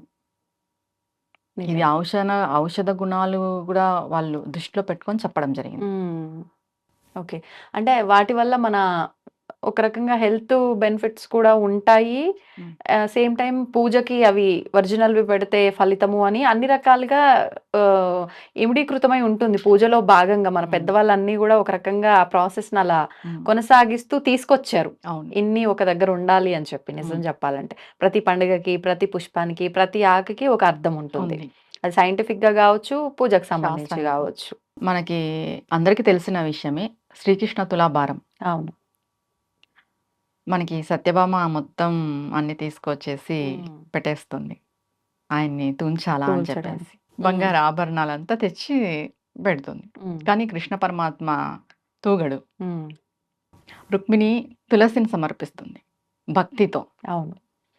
మనం భక్తితో ఫలం పెట్టినా, పుష్పం పెట్టినా, ఏం పెట్టినా భగవంతుడు స్వీకరిస్తాడు. హ్మ్. ఆడంబరాలతో మనం వెండి పూలు, వెండి ఆకులు ఏం పెట్టినా భగవంతుడు స్వీకరించాడు. హ్మ్. ఏదైనా లోహంతో చేసింది ఇప్పుడు మనకి ఉంది, మనం పెట్టుకోగలుగుతున్నాం. లేని వాళ్ళు అవును. ప్రకృతి ఇచ్చిందే కదా అవును. ఉపయోగించుకోవాల్సింది. ఉన్నవాళ్ళు ఆడంబరాలకి పోయి చేసుకుంటున్నాం. హ్మ్. లేని వాళ్ళు హ్మ్. భగవంతుడు ఎప్పుడు సదా లేని వాళ్ళ గురించి ఆలోచిస్తాడు. ఆ! ఉన్న వాళ్ళ గురించి కాదు ఆలోచించేది భగవంతుడు. హ్మ్. లేని వాళ్ళు, పేదరికంలో ఉన్నవాళ్ళు, వెనుకబడిన వాళ్ళు నన్ను ఎలా చేరుకోవాలి, నన్ను ఎలా ఆరాధించాలి అనే ప్రకృతి పరంగా పరదేవత నిండి ఉంది. హ్మ్. ప్రకృతి అంతా. మనకు నిజంగా ఈ ఒక్క ఉదాహరణ చాలు. మనం ప్రకృతితో భగవంతుని ఆరాధించాలి ఆరాధించాలి కాబట్టి అని చెప్పడానికి ఆ ఇదొక్క ఉదాహరణ. శ్రీకృష్ణ తులాభారం యొక్క ఉదాహరణ చాలు. మనం భక్తితో భక్తితో. సమర్పించాలి. ఏది సమర్పించినా హ్మ్. భక్తి, ప్రేమతో మనం భగవంతునికి సమర్పిస్తే ఖచ్చితంగా ఆయన అనుగ్రహం మనం పొందగలం. వాస్తవం అండి. నిజంగా మంచి ఉదాహరణ. అవును. ప్రతి ఒక్కరికి మంచిగా అంటే ఎళ్ళిపోతుంది బుర్రలోకి. అవును. నిజమే గదా! ఇది ఆడంబరాలు ఉన్నంత సేపు అదక్కడ ఏమాత్రం త్రాసు జరగలేదు. అవును. ఆ ఒక్క తులసి దళం పెట్టగానే నార్మల్ అయిపోతుంది నార్మల్ గదా! అయిపోతుంది. ఆయన అదొక్కటి తూగుతాడు. అర్థమైపోతుంది. నిజంగా అవును. భక్తి ఎంత ప్రధానం భక్తి ఎంత అనటానికి. ప్రధానం అనేది. అవును. అవునా గదా! నిజం. నిజం. నేను ముందుగా చెప్పేదొకటే అండి. భక్తి ప్రధానం. హ్మ్. ప్రయత్నం ముఖ్యం. అవును. మనం ప్రయత్నం జేయాలి. హ్మ్. ఫలితం భగవంతునికి వదిలేయాలి. అంతే. మనం ఏది చేసినా పూజా కార్యక్రమం భక్తి, ప్రేమతో చేయాలి. హ్మ్. అవును. ఈ 2 చేస్తే ఖచ్చితంగా భగవంతుడు మనకి సహాయం చేస్తాడు అనేది మనం కళ్ళ కట్టినట్టుగా చూస్తాం మన హ్మ్. జీవితంలో. హ్మ్. కనిపిస్తుంది కూడా మనకి అవును. కళ్ళకు కట్టినట్టుగా. ఇది కూడా చెప్తూ ఉంటారు కదా! అంటే మనం అడిగితే అంతే ఇస్తాడేమో, అడగకపోతే ఎంత ఇస్తాడో మనమే ఊహించలేము అని అవును. చెప్పి మనం అలా ఎంతవరకు అడిగితే అంతే ఇస్తాడు దేవుడు. హ్మ్. మనం అడగకపోతే అనంతం ఇస్తాడు. నిజంగానే. అంతే గదండీ! అవును. ఇప్పుడు ఇది కావాలి అని అంటాం మనం. ఏదైనా ఒక అవును. లిమిట్‌గా అడుగుతాం. అడుగుతాం. కానీ భగవంతుడిచ్చేది లిమిట్‌లెస్ హ్మ్. అనంతం ఆయన. అంతే. ఈ అనంత విశ్వాన్ని, బ్రహ్మాండాన్ని పాలించే ఆయన ఏమి ఇవ్వలేడు చెప్పు? అవును. మనం అడగకపోతే. ఆయనకు తెలీదా? అవును. మనం చూడంది భగవంతుడు చూసింటాడండి. మన హ్మ్. జీవితంలో ఏం జరుగుతుంది? అవును. ఏం జరగబోతుందనే విషయం భగవంతుడు చూసింటాడు. చూస్తాం. ఆయనకు తెలీదా ఏమివ్వాలి, ఏమివ్వకూడదు అని. తెలుసు. దానికి వదిలేసి మనం అది కావాలి, ఇది కావాలి అని అడుగుతూనే ఉంటాం భగవంతుడిని. అడిగినంతనే ఇస్తున్నాడు. అడక్కో నవ్వుకుంటాడేమో భగవంతుడు నిజంగా మనం ఈ పిచ్చి ఖచ్చితంగా. పిచ్చి అన్నీ అడుగుతా ఉంటే. ఖచ్చితంగా నవ్వుకుంటాడు. దాంట్లో డౌటే ఆ! లేదు. మనం సందేహపడాల్సిన అవసరమే లేదు. అదే. శివుడు, పార్వతి కైలాసంలో కూర్చొని నవ్వుకుంటుంటారు. హ్మ్. అంటే చాలా ఎక్కువ రావాల్సి ఉంటుంది కదా! ఎవరికైనా అదే. కొంతమందికి. అప్పుడు ఖచ్చితంగా భగవంతుడు అనుకుంటాడు. నీకు హ్మ్. చాలా ఎక్కువ రావాల్సి ఉందిరా. నువ్వు దీంట్లోనే తృప్తి పడిపోతున్నావు. ఇదే కావాలనుకుంటున్నావు. ఏం చేయలేం దీనికి అనేసి. అంతే. అంతే గదా! అవును. అవును. అంటే ఇంకొకటి గూడా అడగాలనిపించింది నాకు. అంటే మనకి ఎంత ప్రాప్తం ఉంటే అంతే అంటారు. మరి మనకి ఎంత ప్రాప్తం ఉందో అంతే వస్తుందేమో మనం అడిగినా, అడగకపోయినా. అడగకపోయినంత మాత్రాన ప్రాప్తంలో లేనిది ఏమైనా ఎక్కువగా వస్తుందా? అంటే ఏం చెప్పొచ్చు? హ్మ్. సరే. ఎంత ప్రాప్తమో అంత. హ్మ్. ఇది వాస్తవం. ఎంత ప్రాప్తమో అంత అన్నప్పుడు మనం ఏమి చేయకపోయినా ఆ ప్రాప్తంలో ఉండేది మనకొస్తుంది. అవును. మనం ఎందుకు భక్తి భావనలో వెళ్ళాలి? హ్మ్. మనకి లేని దాన్ని కూడా మనం తెచ్చుకోవడానికి. హ్మ్. మన రాత బాగలేదు. మనకు సరిగ్గా లేదు. మనం అమ్మవారినో, శివయ్యనో పట్టుకున్నాం. మన రాతలో ఏదో చెడు జరిగేదుంది. హ్మ్. భగవంతుడు ఏం చేస్తాడంటే ఆ చెడుని తీసేస్తాడు. కంప్లీట్‌గా కాదు. హ్మ్. మీకు 1000% జరిగేది హ్మ్. 100%కి. 100% జరిగేది 10, 20%కి చేస్తాడు. ఓకే. ప్రాప్తం ఇబ్బందుంటుంది. ఇప్పుడు మన ఎక్కువ రాతలో ఇబ్బందనిపించకుండా. ప్రాప్తం పాము కుట్టాల్సుంటుంది. హ్మ్. ఎగ్జాంపుల్. అదే ఈ రోజుటికి ప్రాప్తం. హ్మ్. మనకు పాము కరవాలి. భగవంతుడి యొక్క భక్తిలో మనం ఉంటే, భగవంతుని యొక్క పాదాలు మనం పట్టుకుంటే, తేలో, చీమో, జర్రో కరిచేలా చేస్తాడు. హుహు.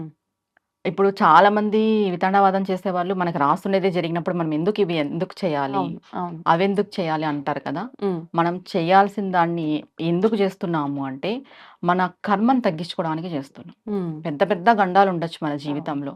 వాటిని భగవంతుడు తగ్గిచ్చేస్తాడు. ఓకే. మన భక్తి అనేది తగ్గిచ్చేస్తుంది. హ్మ్. అంటే వాటి జరిగాయి యొక్క ఎలా జరుగుతాయి. కాపోతే ఎక్కువ కష్టాలు ఎక్కువ పడుతూ ఇది వెళ్ళాల్సింది కొంచెం లేకోకున్నట్టు. సులువుగా అంటే వెళ్ళడం మనకు కోసం. అర్థమైపోతుంది. ఇది ఇంకోలా జరిగింటే ఏమవ్వు మన హ్మ్. జీవితము అని. అవును. అది అనిపిస్తుంది. భగవంతుడు మనకి అనిపించేలాగా చేస్తాడు. హ్మ్. అప్పుడు అనిపిస్తది. ఆ! దేవుడున్నాడు. మేము దీని నుండి బయట పడిపోయినాం. అవును. ఆ నిజం. ఇంకోలా జరక్కోకున్నట్టు కాపాడేవాడే భగవంతుడు. హ్మ్. మనం ఈ పూజలు, వ్రతాలు, నోములన్నీ వాటి కోసమే చేస్తాము. తర్వాత మోక్షం. అవును. ప్రతి ఒక్కరు గూడా అండి సామాన్య ప్రజలతో పాటు దేశం ఉన్నవాళ్ళు, సాధకులు, హ్మ్. అనుష్ఠాన పరులు ప్రతి ఒక్కరూ 5 భిక్షలడగాలి భగవంతుడిని. ఏమేమండి? మొదటిది విద్యా భిక్ష. హ్మ్. మనం ఏ దాంట్లో ఉంటామో దాంట్లో మనం నేర్చుకునేదుంటుంది. జ్ఞానం ఏ ఒక రకంగా పనిలో దానికి ఉంటామో సంబంధించి. మనం జ్ఞానం టీచర్ అయితే టీచరు, లాయర్ అయితే లాయరు, పోలీస్ దానికి తగ్గట్టు మనం నేర్చుకోవాలి. రూల్స్ అవును. అండ్ రెగ్యులేషన్స్ ఉంటాయి. అవునవును. మనం తెలుసుకోవాలి. హ్మ్. జ్ఞానం. మనం పై ప్రమోషన్స్ పొందాలన్నా, పైకి ఎదగాలన్నా జ్ఞానం అనేది చాలా ఉండాలి. ఇంపార్టెంట్. విద్యా భిక్ష. హ్మ్. 2 వచ్చేసి ధన భిక్ష. హ్మ్. ధనం. చేసిన పనికి ప్రతిఫలమా? హ్మ్. ధన భిక్ష. ఓకే. ఎందుకంటావా ఈ కలియుగంలో ఖచ్చితంగా ధనం పైన నడుస్తుంది. ధనం మూలం ఇదం జగత్ అని అన్నారు. అవును. అది. హ్మ్. హ్మ్. ఆరోగ్య భిక్ష. ఆ! ఆరోగ్యం లేనిదే ఎన్నున్నా గూడా ఎన్ని ఉన్నా, ఎంత కోట్లు సంపాదిచ్చినా అవును. ఆరోగ్యం లేనిదే ఏమి చేసుకోలేం. హ్మ్. 4 కామ్య భిక్ష. హ్మ్. మన కామ్యము. మనం అనుకున్న పనులు సకాలంలో నెరవేరాలి. హా!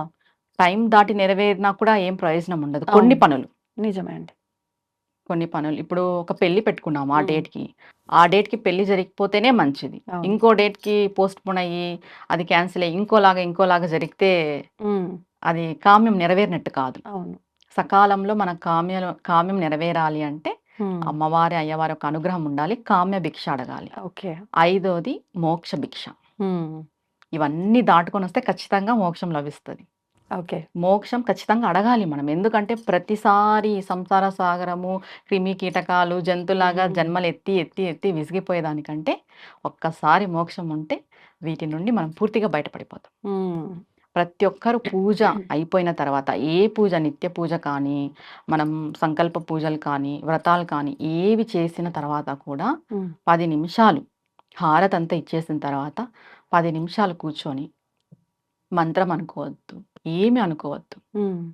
మగవాళ్ళు అయితే దోసిళ్ళు పట్టాలి ఓకే. ఈ 5 భిక్షలు అడగడానికి. ఆడవాళ్ళు అయితే కొంగు పట్టాలి. కొంగు పట్టుకొని ఈ 5 భిక్షలు మాకు ఇవ్వమ్మా అని అడగాలి. ఇప్పుడు భిక్ష అనేది ఎందుకు వాడుతున్నాము అంటే మనం ఎవరిని అలా అడగలేము, అవును. కానీ భగవంతుని అడగగలం.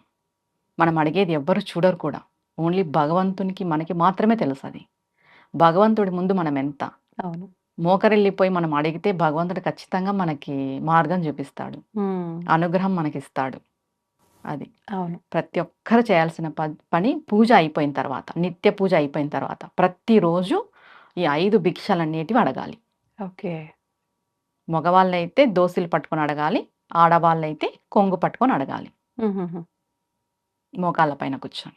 ఓకే. అంటే స్వామి, నేను నీ ముందు ఇలా మోకరిల్లిపోయినాను, నీ పాదాలకి నేను దాసోహం అంటున్నాను, నేను ఇప్పుడు శరణాగతి వేడుకుంటున్నాను, నాకు ఈ 5 భిక్షలను ప్రసాదించు, నా జీవితాంతం ఈ 5 భిక్షలు నాకు కావాలి అని మనం భగవంతుని వేడుకుంటున్నట్టు. అవును. ఇది ప్రతి ఒక్కరు గుర్తుపెట్టుకోవాలి నిజంగా. అవును. పూజ అనంతరం ఇంకా అయిపోయిందా, ప్రసాదాలు తినేద్దామా, ఈ హడావిల్లో ఉండకుండా ఈ యొక్క విధానాన్ని గనక ఆచరిస్తే అద్భుతం నిజంగా. భగవంతుడు ఎందుకు కనికరించడండి ఇంత మంచిగా మనం అడుక్కున్న తర్వాత? భగవంతుని అడుక్కున్న తర్వాత అవును. అసలు చెప్పండి, ఒక 10 నిమిషాలు అలా కూర్చోండిపోవాలి పూజా ఓకే. గదిలో భగవంతుని ముందు మాట్లాడాలి. ముందుగా మనం ఈ ఒక్క ఎగ్జాంపుల్ ఏం చెప్తాను అంటే, భగవంతుడికి పెద్ద పెద్ద స్తోత్రాలు చదివేసి పెద్ద పెద్ద పారాయణాలు చేసేసి వీళ్ళు కాదు నచ్చేది. ఏమీ రావు, వాళ్ళ బుద్ధి చాలా మంచిగా ఉంటది, వాళ్ళు ఏమీ చదవలేరు, ఏమీ చేయలేరు. అలాంటి వాళ్ళని చాలా మెచ్చుకుంటాడు దేవుడు. మనం కూడా అంతే కదండి. చిన్న పిల్లల్ని బాగా వచ్చి రాని మాటలు మాట్లాడే పిల్లల్ని బాగా ముద్దు చేస్తాం. అవును. వాళ్ళు ఎంత ముద్దు ముద్దుగా ఉంటారు. పెద్దగా అయిన తర్వాత మాట్లాడితే నోరు మూసుకో, ఎందుకు అవును. మాట్లాడతావు, అతి మాటలు మాట్లాడతావు అంటాం కదా పిల్లల్ని. అంటాం. అలా భగవంతుడు కూడా ఏమీ రాని వాళ్ళ వైపే ఉంటాడు ఎక్కువ. మాకు అన్నీ తెలుసు అని అనుకొని అహంగా ఫీల్ అయ్యే వాళ్ళ దగ్గర ఉండడు. మేము ఇది చదువుతాం, చాలా మంది చెబుతారు మాకు అదొచ్చు ఇదొచ్చు, మేము ఇది చదువుతాం, ఇది పారాయణం చేస్తాం, ఇది ఇన్నిసార్లు పారాయణం చేస్తాం. అలాంటి వాళ్ళకంటే ఏమీ రాని వాళ్ళకే భగవంతుని యొక్క అనుగ్రహం ఎక్కువ ఉంటుంది. అలా 10 నిమిషాలు మనం పూజా మందిరంలో కూర్చొని, నాకు ఏమీ రాదు, ఏమీ తెలీదు, నీవే శరణాగతి, నీ పాదాలనే పట్టుకున్నాను, నా జీవితం ఏం చేస్తావో నీ పాదాల దగ్గర పెట్టాను అనేసి మీరు భగవంతునికి అప్పచెప్పేసేయండి మీ జీవితాన్ని. భగవంతుడు చూసుకుంటాడు. అంతే. అంతే. సంతోషం అండి. నిజంగా మంచి విషయాలు మనం అంటే టాపిక్ అక్కడే ఎండ్ చేద్దాం అనుకున్నాము, అనుకోకుండా అది యాడ్ చేయడము, ఇంత మంచి సబ్జెక్ట్ అంతా అవును. కూడా వచ్చింది. నిజంగా అందరికీ ఉపయోగపడే సబ్జెక్ట్. అవును. థ్యాంక్ యూ అండి. Thank you very much. నమస్తే మా నమస్తే. శ్రీమాత్రే నమః. And for more videos, Please subscribe to iDream. Please subscribe to iDream. Please subscribe iDream. And please subscribe to iDream. For more videos, subscribe to iDream. please like, share, and subscribe to the channel. Congratulations, iDream. Subscribe to iDream. Subscribe to iDream. So subscribe to iDream Media. iDream ki iDream team andarki huge congratulations. Please subscribe iDream Media. Please subscribe to iDream. Subscribe iDream. Please subscribe to iDream. iDream అంటే నా కళల channel subscribe చేసుకున్న నోరు తిరుగుతలేదు, మీరైతే గంట గుర్తు కొట్టండి. For more such videos, please subscribe to iDream. Subscribe to iDream. Please subscribe to iDream. Please subscribe iDream Media. Please do subscribe to iDream. Please subscribe to iDream Media. For best entertainment and information, please subscribe iDream. And don't forget to subscribe to iDream.